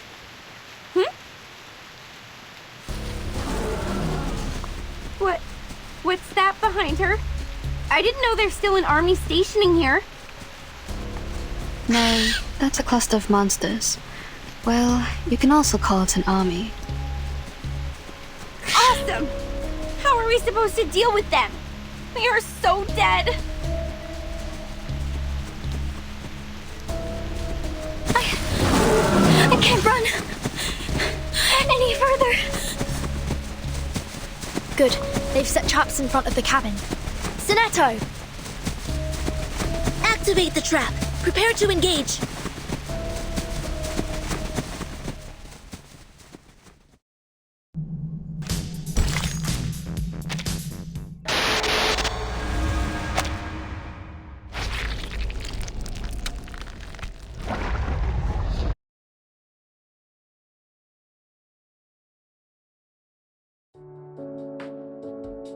You offered us the best odds. We have the last girl. Please don't say that. I'm not that good. It was pure luck. No, you are awesome. You struck away a knife with a branch and took the murderer's life with his own weapon. I can't be wrong with your part to play here. You are the last girl. I should have noticed this earlier. You are gentle, simple, and kind-hearted enough to put yourself in danger to save others. No one is more suitable for this role than you. This is your part. Good. From now on, I will stay right next to you because where you are is always going to be the safe place. Jennifer? Blondie, I need to remind you that the character who relies on others always leads to a miserable end. Get lost. Have you ever wondered why people dislike you? Anne, promise me you will keep me safe with this special power of yours. This is good. Blondie seems to be more relaxed now. She smiles a lot more as well. She's changing. Not bad. Miss Tooth Fairy, please take a look at this. A piece of moss, with mud and a sour and earthy smell. It smells the same as the key. I found this smell in their car, as well as on the sofa in the cabin. Where did you get this? There's a special area near the woods, where the temperature and humidity levels are higher, so mosses are ubiquitous. Any signs of artificial cultivation? I'm not sure. This place has been deserted for so long. We haven't found any trace of human activities.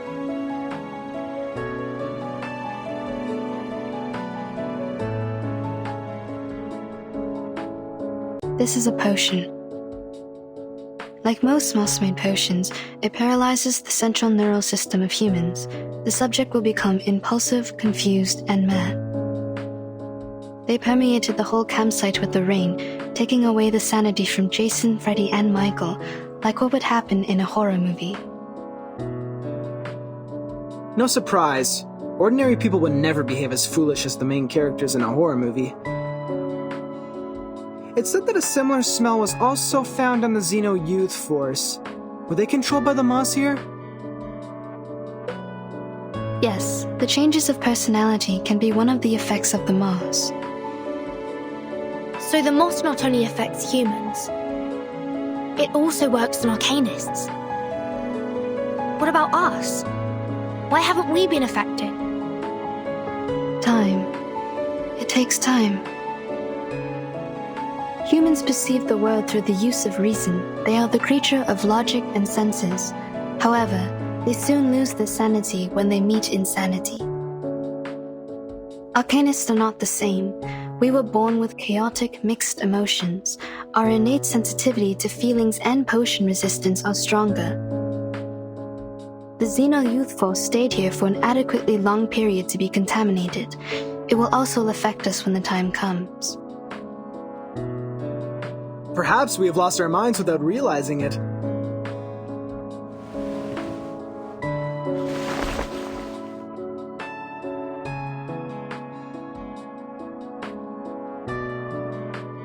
Ooh, what are these? They look appealing. Why hasn't anyone told me about them? I found them in the attic. These tiny and exquisite items have a lot to dig into.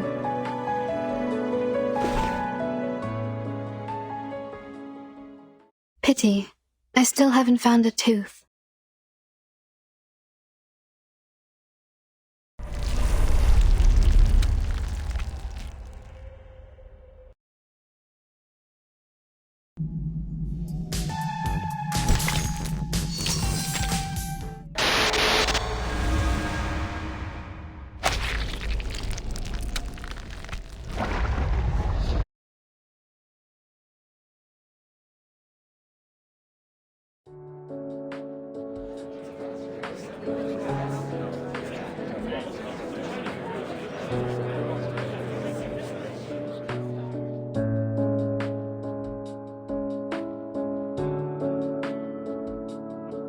Look, they're trying to solve the problem, yet we can do nothing but fiddle around.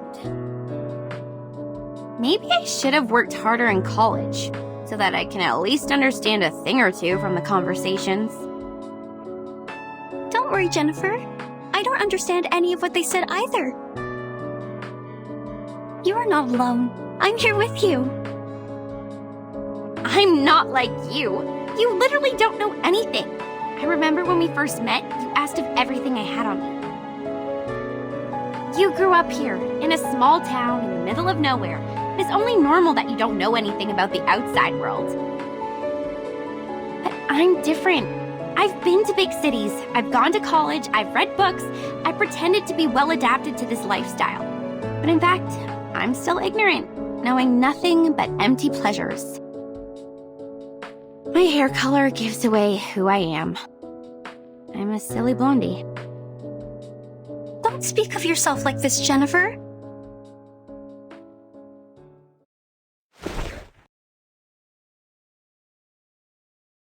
You're not silly. You're smart. You make your own movie with the script you wrote by yourself. You're pretty and kind, and you're the best person I've ever known. Please don't hate yourself. Fine, I get it. But can you let go of my hand first? You're hurting me a bit. Oh, sorry. Are you going to be okay? Shall I get you some ointment for these red areas on your hand? You're funny. I'm not some glass doll that breaks for being held too tightly. I can barely breathe. You were great fun. You're smiling. Did I make you happy? This is good. Don't you find me weird? My attitude changes so rapidly.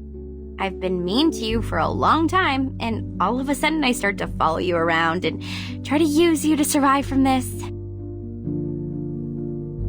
Weird? What's so bad about that? Even if you're weird, it's a good kind of weird. I like you staying by my side.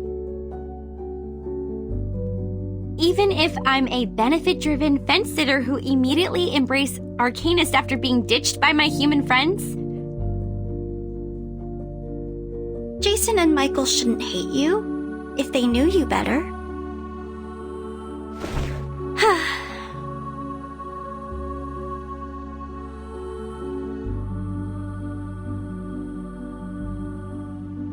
You seem to really like me.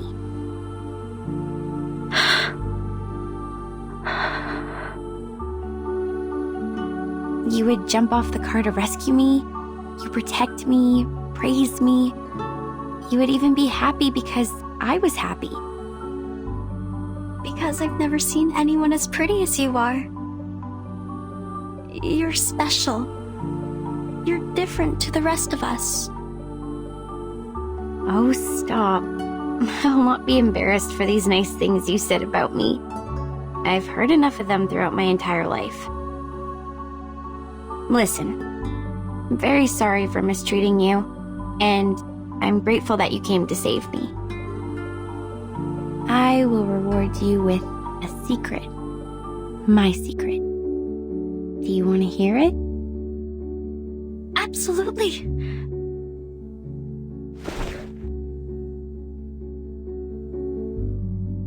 I'd love to. In fact, I don't hate horror movies. This is the diary I found in the attic. There were many other things, like a full warehouse. I actually liked them a lot when I was a kid. I spent most of my time here, in Green Lake Campsite, writing my own horror movie scripts on paper. The handwriting is pretty childish, so the writer might be around 8 to 13 years old. Some of the narratives are straightforward, but the story itself is very creative. But later, we moved to another town. My parents earned great success in business, and we moved into a high-profile community where only humans are allowed. We were also given privileges that Arcanists cannot enjoy. It was then I realized nobody wants me to be an Arcanist. It was since that day the diary stopped updating. It might be forgotten or taken away. The story ended there. That's why I decided to break off my connections with Arcanists and stop showing interest in emotive things like horror movies in order to hide the Arcanist side of me. I took out my energy on other things which may ease my mind, like soap operas, new clothes, fashions. People like me this way. They said this is what I'm supposed to do. They believed I'm a dumb bimbo, believed that I hate books. I led a life they want me to have, till I graduated from high school. I don't like these people. You shouldn't have been put through this. You are the smartest person I've ever known.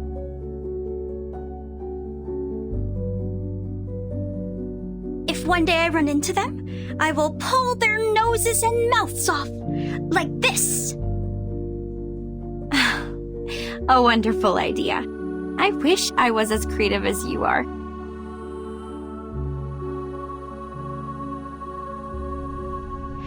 So, in the end, I attacked one of the jerks who didn't watch his mouth at the prom. I I slapped him in the face and smashed 4 sandwiches and a salad on his head.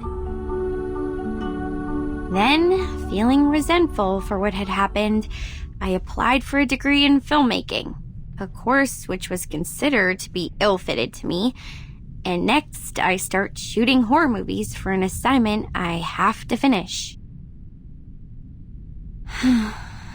Deep down inside, I think I have never really given them up. I've probably never stopped loving them. Keep on shooting. I will buy you a new camera. Hello? Have you been eavesdropping? Where's your manners? Actually, I heard them all as well. So did I. We are in the same room. You can talk, we can hear, and the air helps. That's it. Well, we are all here, paying attention to your voices. We heard everything you just said.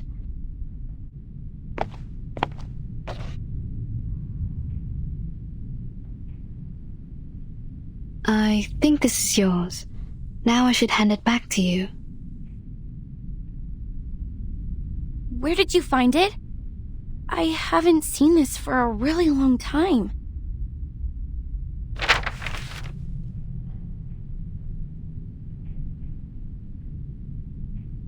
I used to do some arcanist tricks with it, but I have lost control over my power since I threw it into the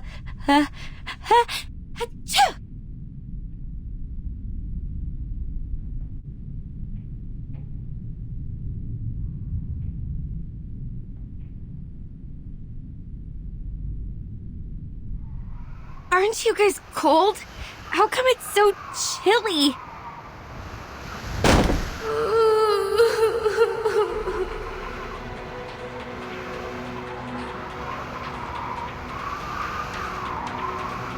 That ring. Wasn't it on my finger a minute ago? Watch out. Something is approaching.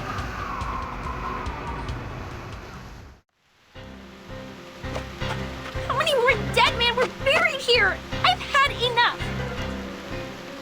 Can't we just get rid of that dead woman?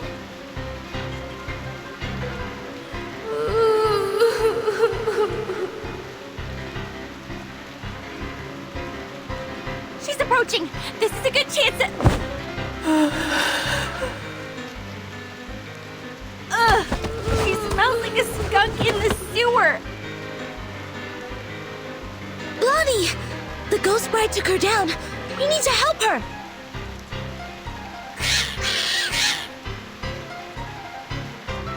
Not good. The critters are coming around again.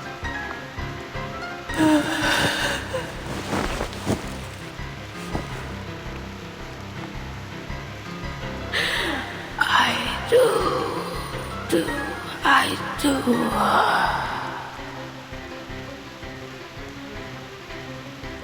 Hey, Blondie! If you want to survive, leave that ring alone!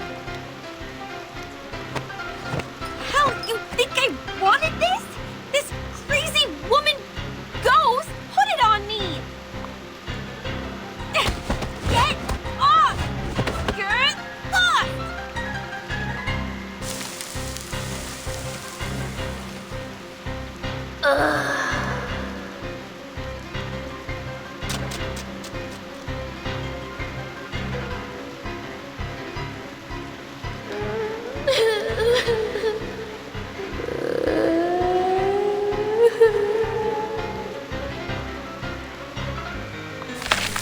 Damn! Her whimper can summon more critters! They are going out from the ground!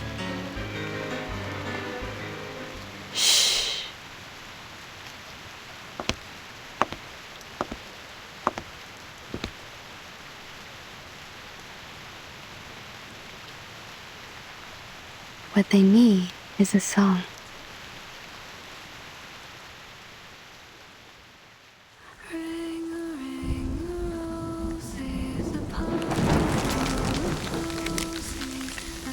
This is Miss Tooth Fairy singing.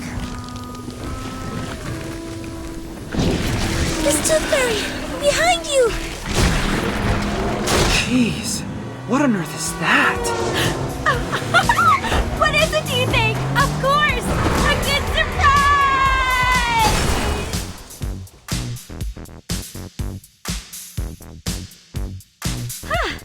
I didn't know I was a talented driver. Once we get out of here, I'm gonna get myself a driver's license. Within 30 seconds, you crashed over every critter in our sight. I don't think you were qualified to be a driver. No, that's not the point. Where did you get the car? Pink lines. This is drawn with an oil paint pen. This is her arcane skill. Your arcane skill restored pretty fast. Seems like you've accepted your identity. Maybe that, or maybe because I retrieved this diary. I feel something has changed inside me, making me a bit hyped. A good try. Please keep up with the feeling. That song you just sang, can I take it as a gift? You mean? Well, you still owe me a song. Please, I want a song from you. Sure, take it as a gift. For making progress in life, and for your courage to embrace who you truly are. Thanks. This is my handkerchief. Take it, wipe your face. Ah!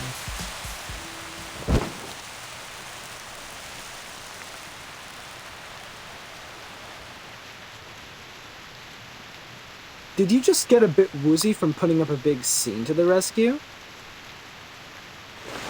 I didn't. Okay, yeah, What are you doing? I know the rules of social courtesy. You just saved my life, so I won't embarrass you by telling others you just overestimated your ability.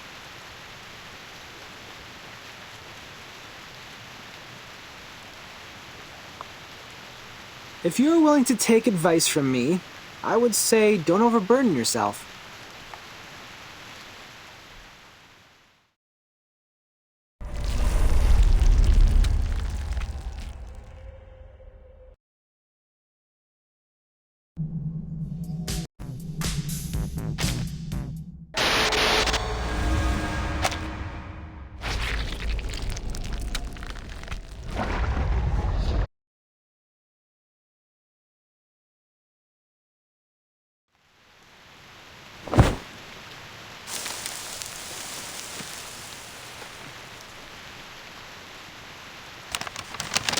There's a note hidden inside, just like the one found in the butcher's corpse.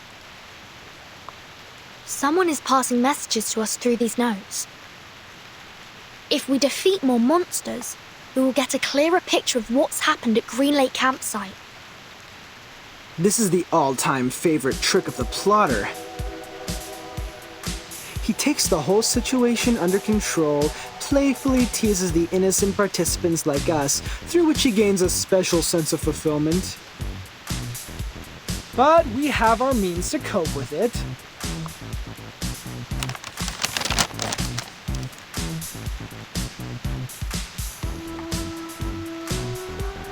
The ring brought us a putrefied ghost bride. Then we got the book, the pillbox, the weird samples. Every item from the attic comes from a monster we just confronted. Touching the forbidden and the misfortune will befall you. We can find stories of this kind in many civilizations. But what if we use it to fight back? Not to wait for the monsters, but summon them to us. Exactly! If you want, we can select which ones to summon first. If you carefully look into each of these, you will find that these items have a lot to tell us. If we plan their arrivals and predict their weaknesses in advance, victory will absolutely be ours. A risky strategy, but could be equally beneficial. However we decide to do this, it's always better to take action before our enemy does. Horpedia, How likely is it for you to get their weaknesses right? Almost 100%. If one Horopedia is not enough, we have one more creative Miss Horopedia here as backup. You can't be talking about me. Of course you. You are erudite and experienced in horror movies. Relax. You deserve the title of Horopedia. Does he always vex people like this? Or is he just being annoying here? Mr. Horopedia is not a bad person. He's just a bit unconventional. There's no doubt this is the craziest carnival ever. The delirious fog, the attic filled with curses, the rainy night and the countless monsters. I praise you, my beloved cabin in the woods!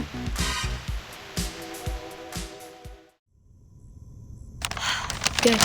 This should be the last note. Burton, these are all the notes we can find in the backyard. I just checked on Jennifer and Sonetto. They're still looking for more, but this shouldn't take them much longer. Thank you for your update.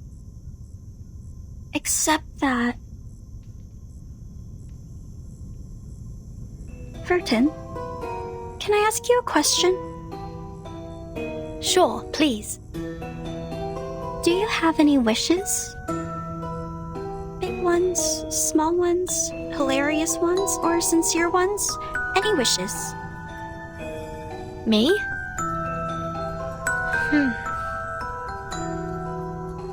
I think... I currently don't have any wishes. Not even for the most trivial things? Like candies, a good rest, or a soft bed? My life is good enough without them. You look pretty shocked. Have they all told you what they want? Yes. Jennifer wants a soft bed and a hot tub. Mr. Horopedia wants a cup of coffee or a gum. Miss Tooth Fairy wants a collection of critter teeth. And Sonetto. Yeah? She wants a toffee. She said she wants to taste it properly this time, for she has never really paid attention to the flavor. Once we get out of here, their wishes will soon come true. How about you, Anne? What do you wish to get? Me.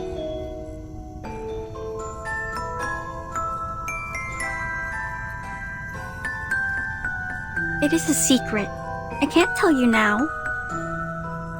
But I will get you some presents. I don't have many friends, and I really like you. Great! Timekeeper and Anne, you're here! We have found every piece of information we can. We can start cross-examining them any minute. I get it. Let's go back. Have you noticed? Noticed what?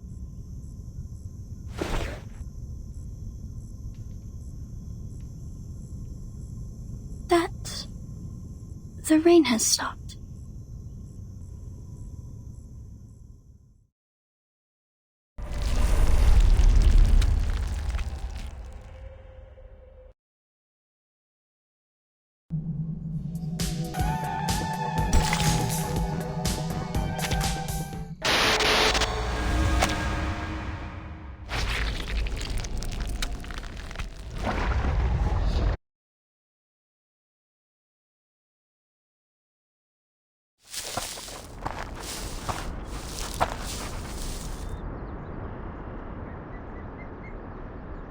That's right.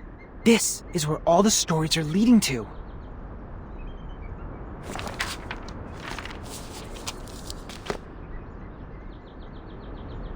Huh. Jack the Drowner, the monster crying under the water, and the bride sinking into a glistening mirror. Here must be the center of all that happened. This is where the ghost stories we encountered at the campsite were created, and now they have led us here. What we need to do next is find the clues hidden here and let the clues build our story.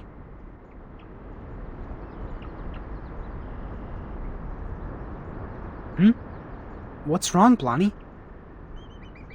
When we arrived here, was there...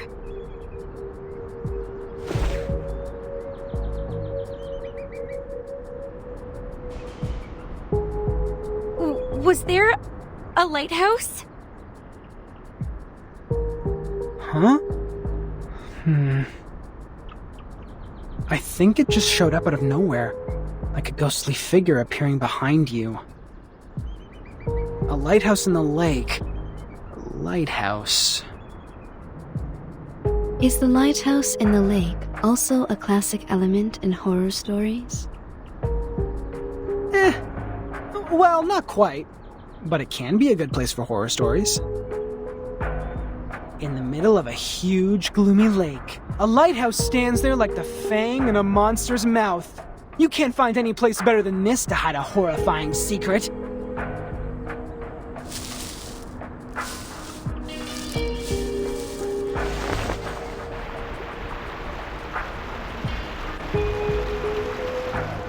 And there's even a boat here. You should know that a campsite horror movie couldn't exist without a little boat. You're just not afraid of being killed, are you?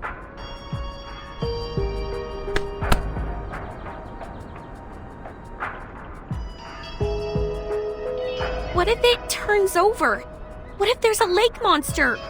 We might be putting ourselves into its mouth like serving it a plate of dessert. To be fair, it makes no difference whether we are on the shore or in the boat. We're just cakes and different plates to it. If it does exist. If I were the lake monster, between the cake running away from me and the cake which willingly comes to me, I would give the latter one a better ending.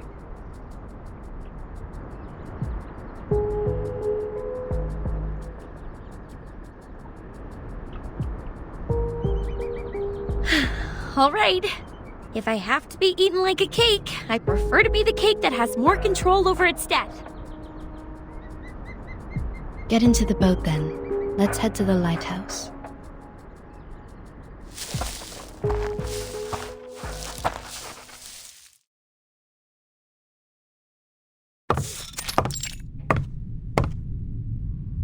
Huh. A normal lighthouse. Not even a bloody handprint is found here. Well, I'll be damned.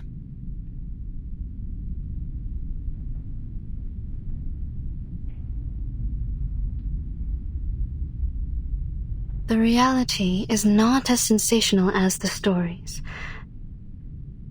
Just like the permanent teeth loss can't rival the latest and most frightening curse for excitement. This is not just an ordinary place to me. I've never seen this before. I used to come here every day, reading novels by the lake, but I've never seen a lighthouse here. It just shows up like a ghost, followed by a series of mysterious, horrific events.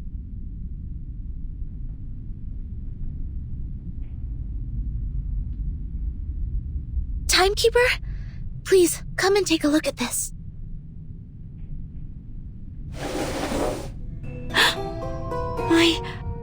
This is... The man behind the scene is much simpler than I thought. Maybe he really is a child. Like those evil kids in the movies. Despite their evil nature, they can only perform the evil deeds through simple means. Are we really going to open it?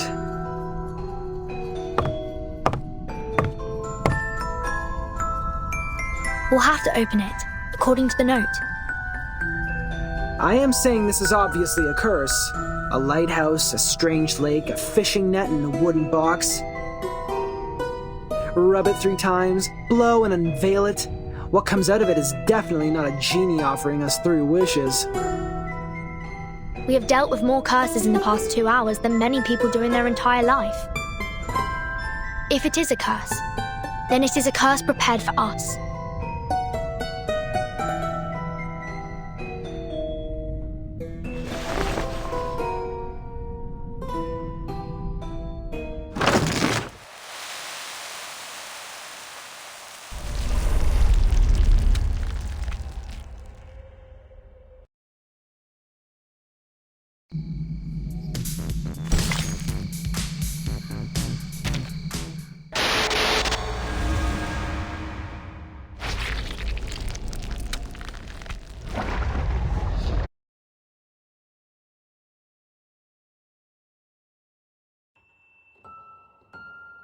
Today, I'm going to read you The Frightening Hunter. I wrote it yesterday.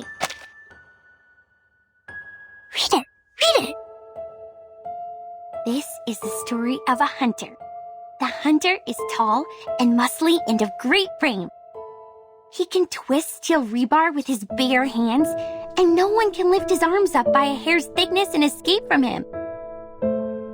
The hunter lives in the campsite, deep in the woods. He would slaughter every living thing that breaks into his territory.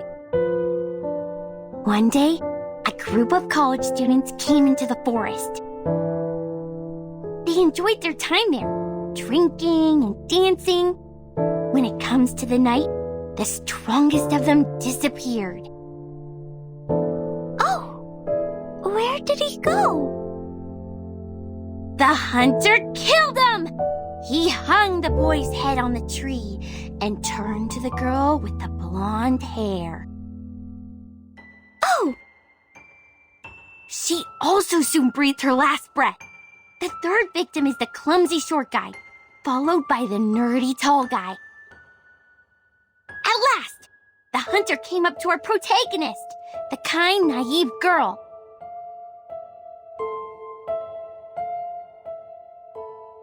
That was the first story she ever told me.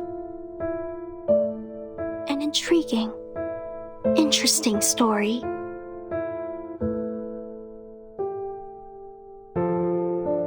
This is the story of Jessica. How nice, you're here again. It's been a month since you last showed up here. Just like the character we've seen in the movies, she's a kind, introvert, virtuous girl.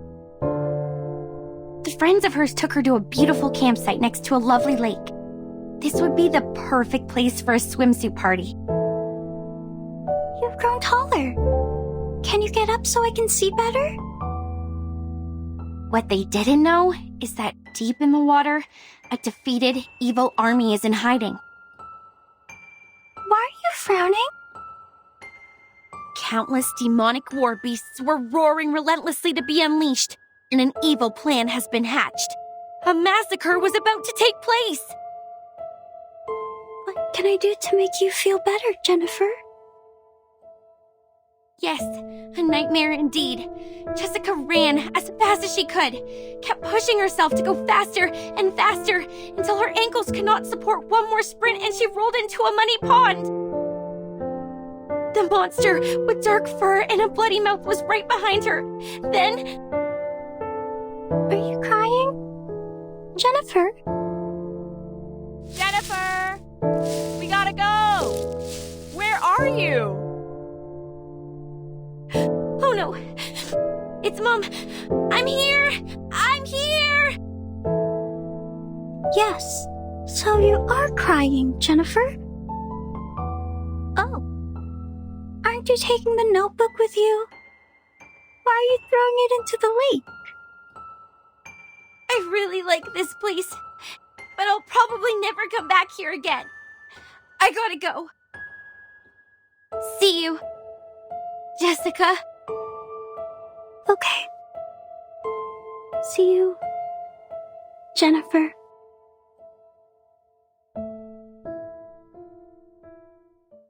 That was the last story she told. I didn't understand what she meant by see you, for she has never actually seen me. After that, I also haven't seen her for a long, long time. Feels like for ages. I went through every corner of the campsite and collected every item I could possibly find, making stories out of them, one after another. But who is there to tell? There's no one in the woods anymore. At first, I spent my days with my furry friends. They were my loyal listeners, and I taught them how to act and behave like the monsters in the stories. We played the stories one after another. It was great fun. But the stories got old. No exceptions. This is when those young people came into the woods. like the protagonists in our stories. They arrived with their friends, and each of them have different relationships with one another. We had a good time, but I would think about Jennifer a lot. When I started to believe that I will never see her again, she's back. She came back with many people who I have never met before, as well as a camera that I have never seen. She was here to make a movie, which is a word I used to hear a lot from her. I understand it to be kind of a story that could be stored in a box. I'm glad that she's still passionate about horror movies, like what I have been feeling in all these years. They were short of one actress, and I know what that word means. A brilliant idea came to my mind. I joined them. I was like the monster in the stories that hides in the group. She will be so surprised when she finds out what I did. However, an accident happened. There were other people in the forest. Oh, misfortune. What a misfortune. Jennifer was upset. She got into a fight with a strange man. I called upon the rain, bringing these people into my story too. They accomplished a good story. The man who knows a lot about horror movies, the woman who is always calm, the woman who seems strange, and the woman who smells like a puppy. They are all very interesting people. I think I start to like them. They are different to the people I met before who always cried and fainted very quickly, not long after my story started. They are interesting and of great fun. So I want to tell them the truth and make friends with them. I have to let them know about this. That my real name was never Anne. It's Jessica.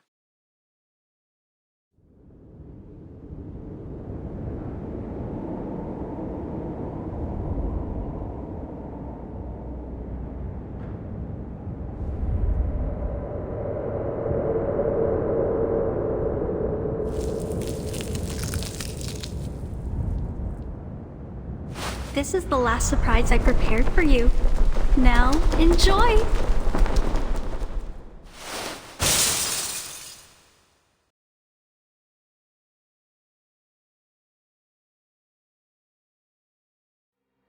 Anne!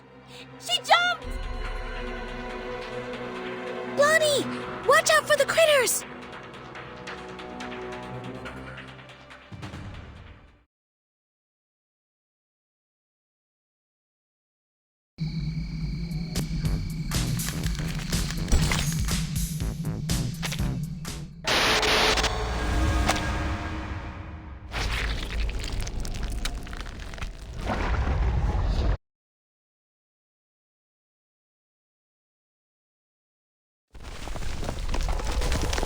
The lighthouse is sinking. Everyone move and leave now. Anne! She was the last girl. She was our only means to survive in this horror story, and we have lost her. No, she was never with us.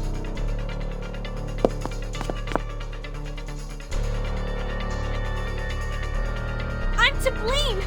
It's me who created such a girl at Green Lake. A girl who restrains people and treats them like toys. Calm down, Blondie, calm down. I can't.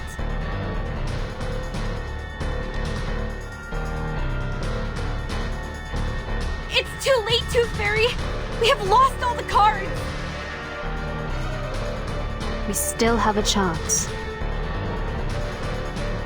You don't understand. It was me who created the stories. I created that monster.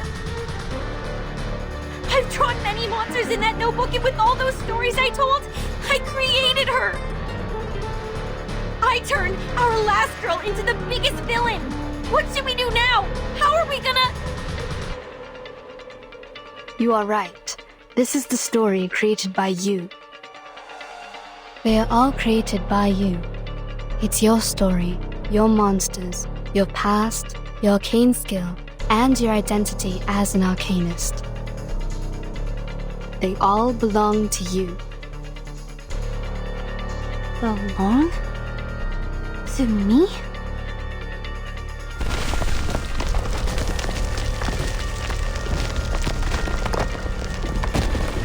The monster born in the bottom of the lake, the butcher, and the pathetic bride, they all came from you.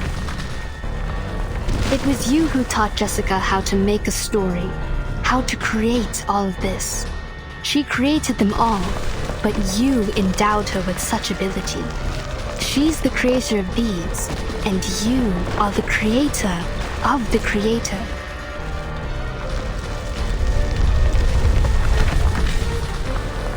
This is a page in your chapter. You created it, so you should learn to accept it, control it, not fear it.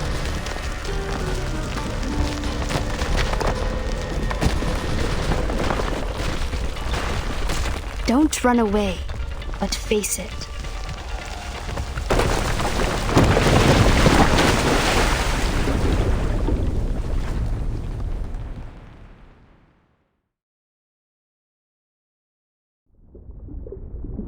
Blondie! Timekeeper!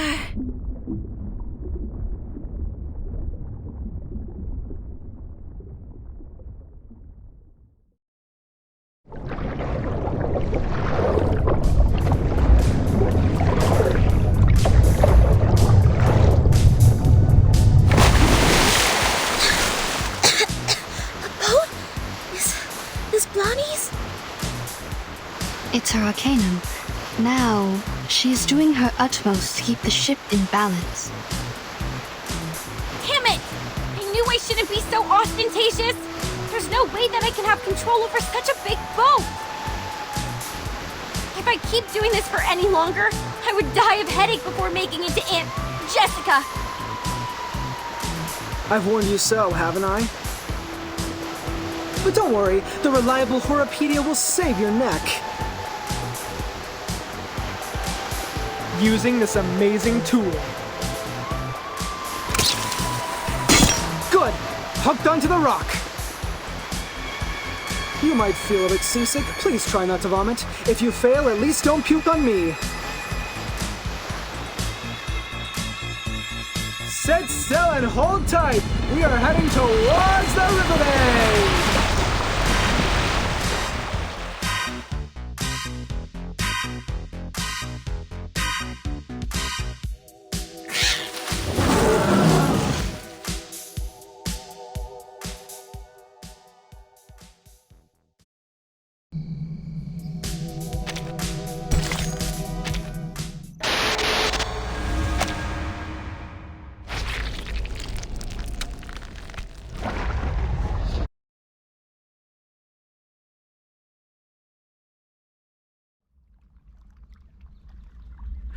Honestly, can't we just show her our sincerity and care? To share something from the bottom of our heart, to cure her agony caused by the antagonist's lonely childhood? Oh, there she is! Just like I expected, you made it. Did you enjoy the story? Oh, I didn't give you any background information in advance. But it's okay. You will see a familiar face or two. I believe you haven't forgotten them. Just like I can't forget you, Jennifer. Come with me. I've prepared you a new home. A home where you may sleep on beds made of soft moss and drink clear, cold spring water. I will get you toffees, coffee, and so many teeth in beautiful shapes. You can even have mine if you like. You will stay here with me happily ever after.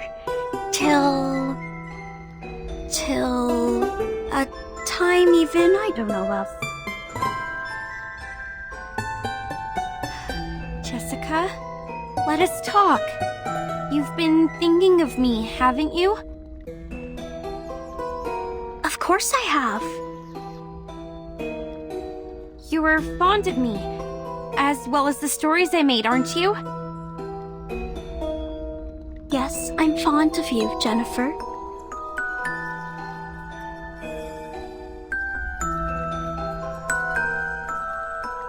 Do you want to make me happy? I think so. I have made you happy once. Would you let me do it again? Do you like my story? Let us go then.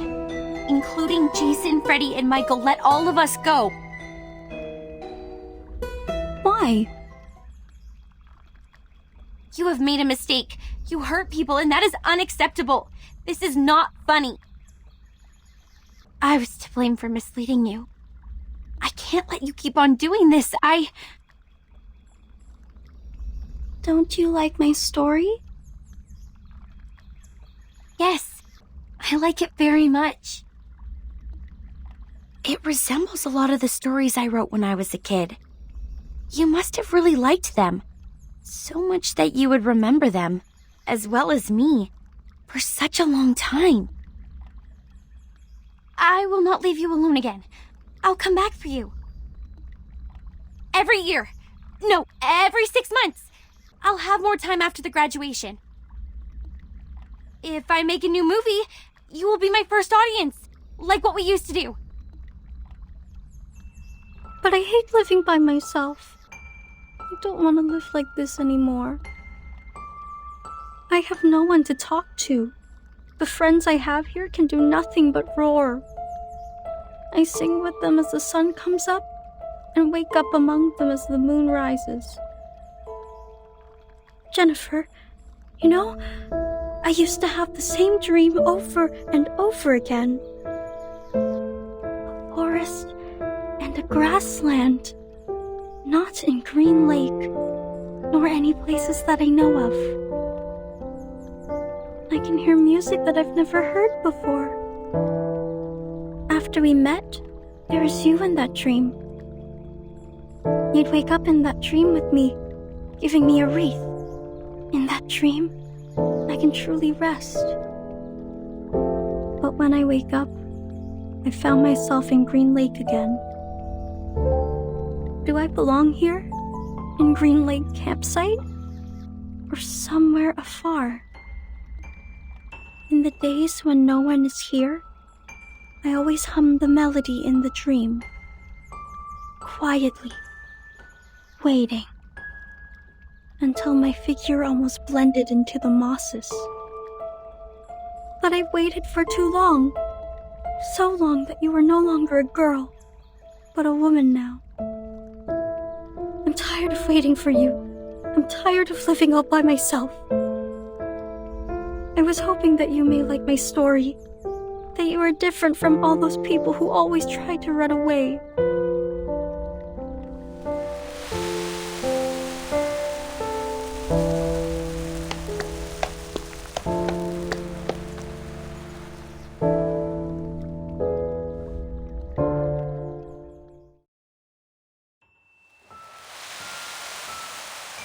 The fog starts to gather around her. Step back. Cover your mouth and nose. Don't breathe the fog in. Her wounds are healing, and I sense her arcanum is getting stronger. We need to leave now, Timekeeper. No! Please don't go!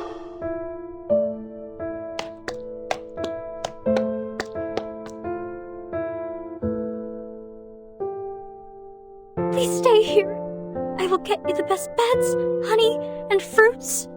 I will search for foods for you. I will take the responsibility to take care of you. Jessica, we will not stay. Now listen to me carefully.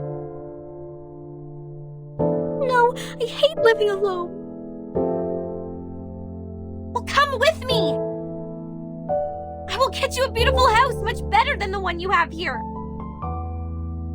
I will show you around restaurants, shopping malls, and discos. We can have fun in so many places. I will also get you a room right in our house. I don't care whether my parents allow this or not. Jennifer, I really want to be with you, but I don't want to leave here. I have no desire for the outside world. I will quickly reveal this true love of mine, and people will look at me as if I've done something wrong. I don't like that.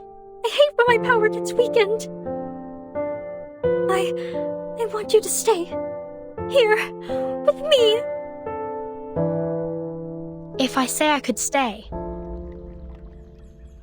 Timekeeper! Jessica, if I stay, what will you get me, except for food and shelter? What else will you get me? Will you?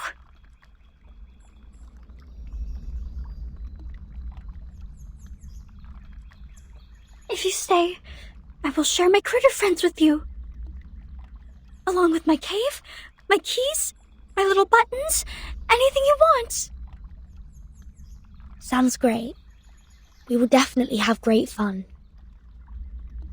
But Jessica, where are the people who once chose to stay here?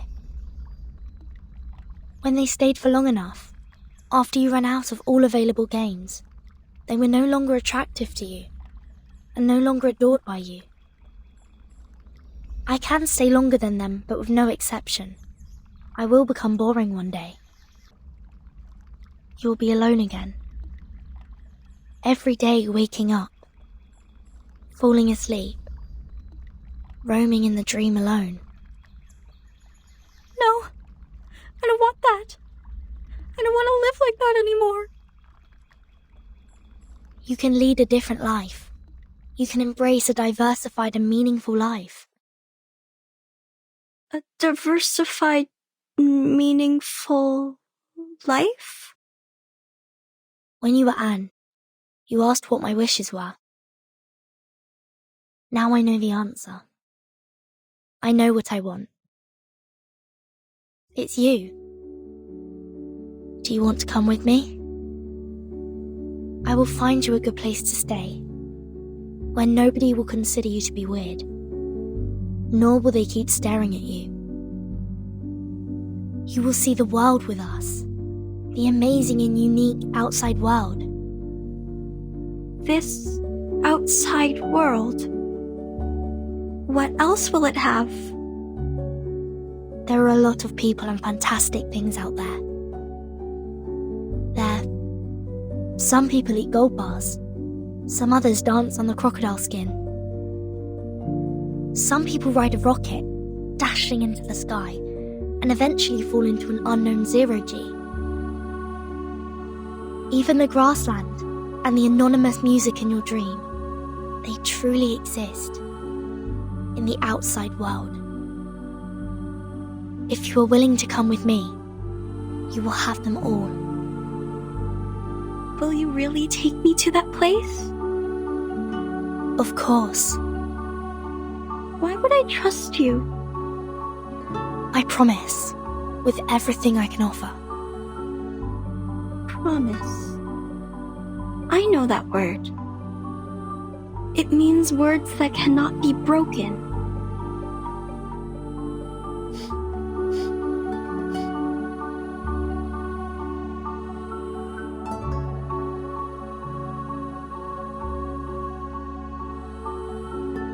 I will make your wish come true.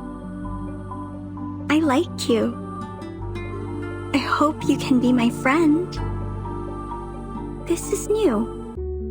I haven't made a friend like you in a really long time.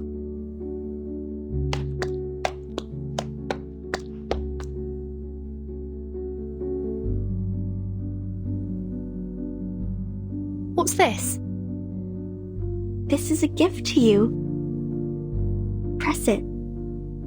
You will find out. I see.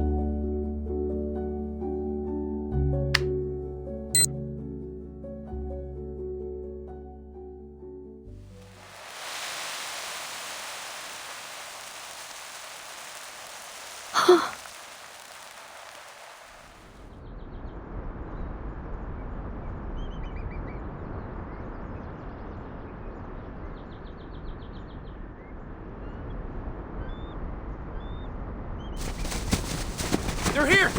Hey, come here! The medics are ready.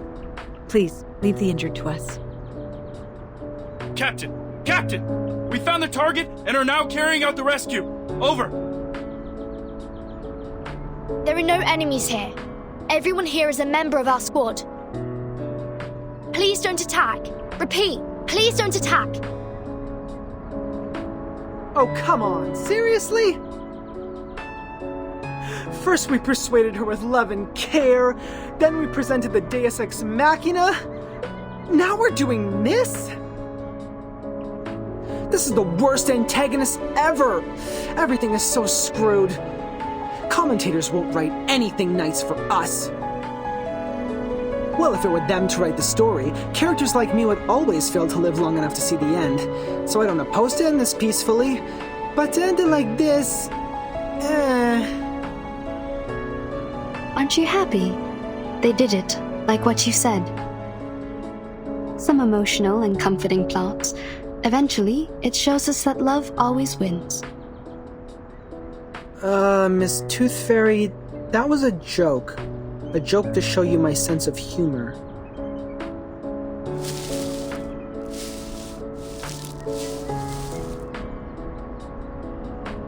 Timekeeper, it's great to see that you are fine.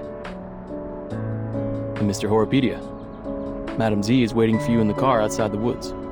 Please, come with us. What? Madam Z? She's here? Oh!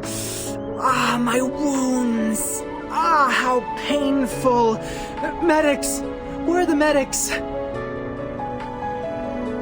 What are these? People from the outside world. Don't worry, they won't hurt you. You might receive some training for a period. It might be a bit boring. I promise it won't last too long.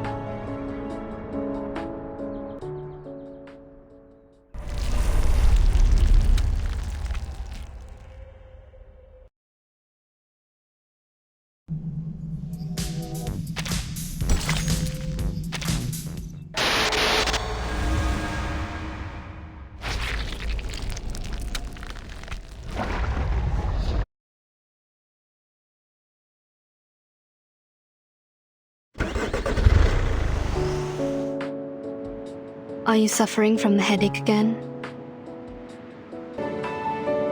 Me? No, I'm not. You shouldn't lie to a doctor. Fine. A bit. Just a bit. Some warm water will help. I don't need those things. I don't dislike your tooth fairies. It's the texture that creeps me out. I've tried multiple times. You know how it ended. Don't worry. I have some drugs for humans. Wanna try?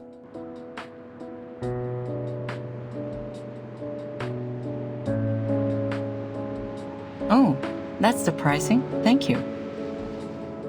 How about the future of those kids?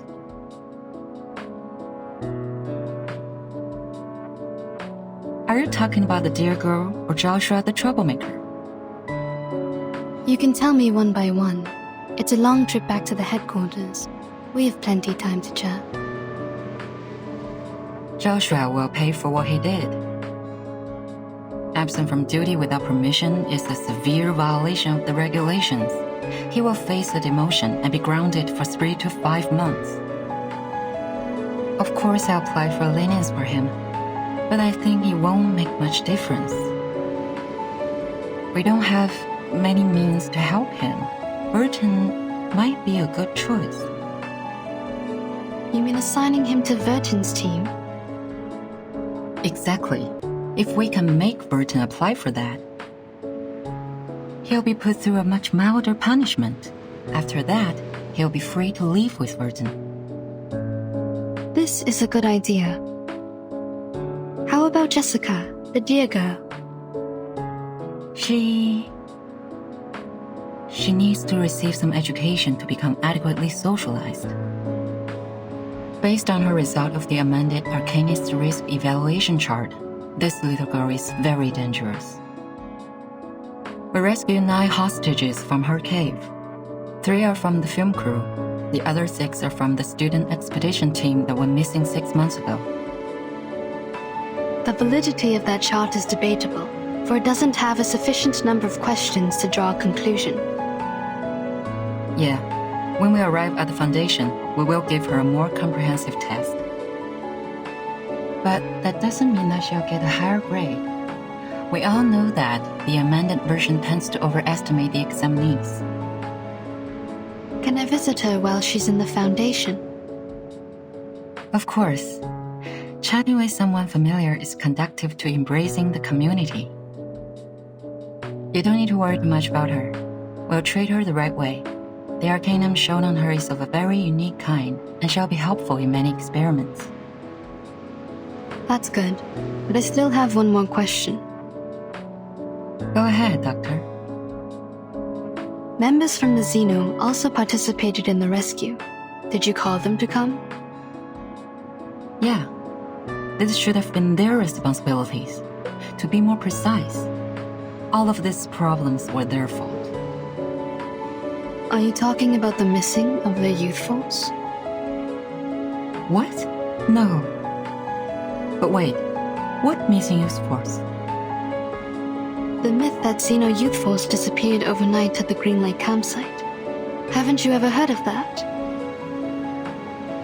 No, never. Where did you hear that? Joshua told me. He's just a young man, impulsive and can tell a story from a fact. Why would you believe? Never mind. Back to the business. By the end of the 50s, Xeno found a bunch of critters with unique appearance in the woods near the Green Lake campsite. As they continued to investigate, they found a special moss in the woods that can trigger changes in appearance.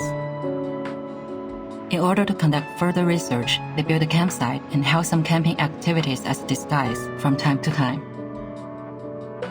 The critters mutated and evolved very fast. Meanwhile, the town prospered and the nearby population soared. After several incidents of attacks on local residents by fled creature subjects, Xeno decided to move the campsite out of that area. That dear girl was neglected during the moving. She was left at the Green Lake and kept on secretly living there till now. Other critters that escaped have hybridized with the local breeds and hence created the new critters you've encountered. They more or less carry a lineage of changelings, which are very hard to deal with. But thank God you've brought this girl under control. Jessica has been like their friend or leader. I think she's more like a leader, or even a master to them. Xeno conducted military training to the first batch of critters, so they are more obedient than others. Your Jessica is like their commander.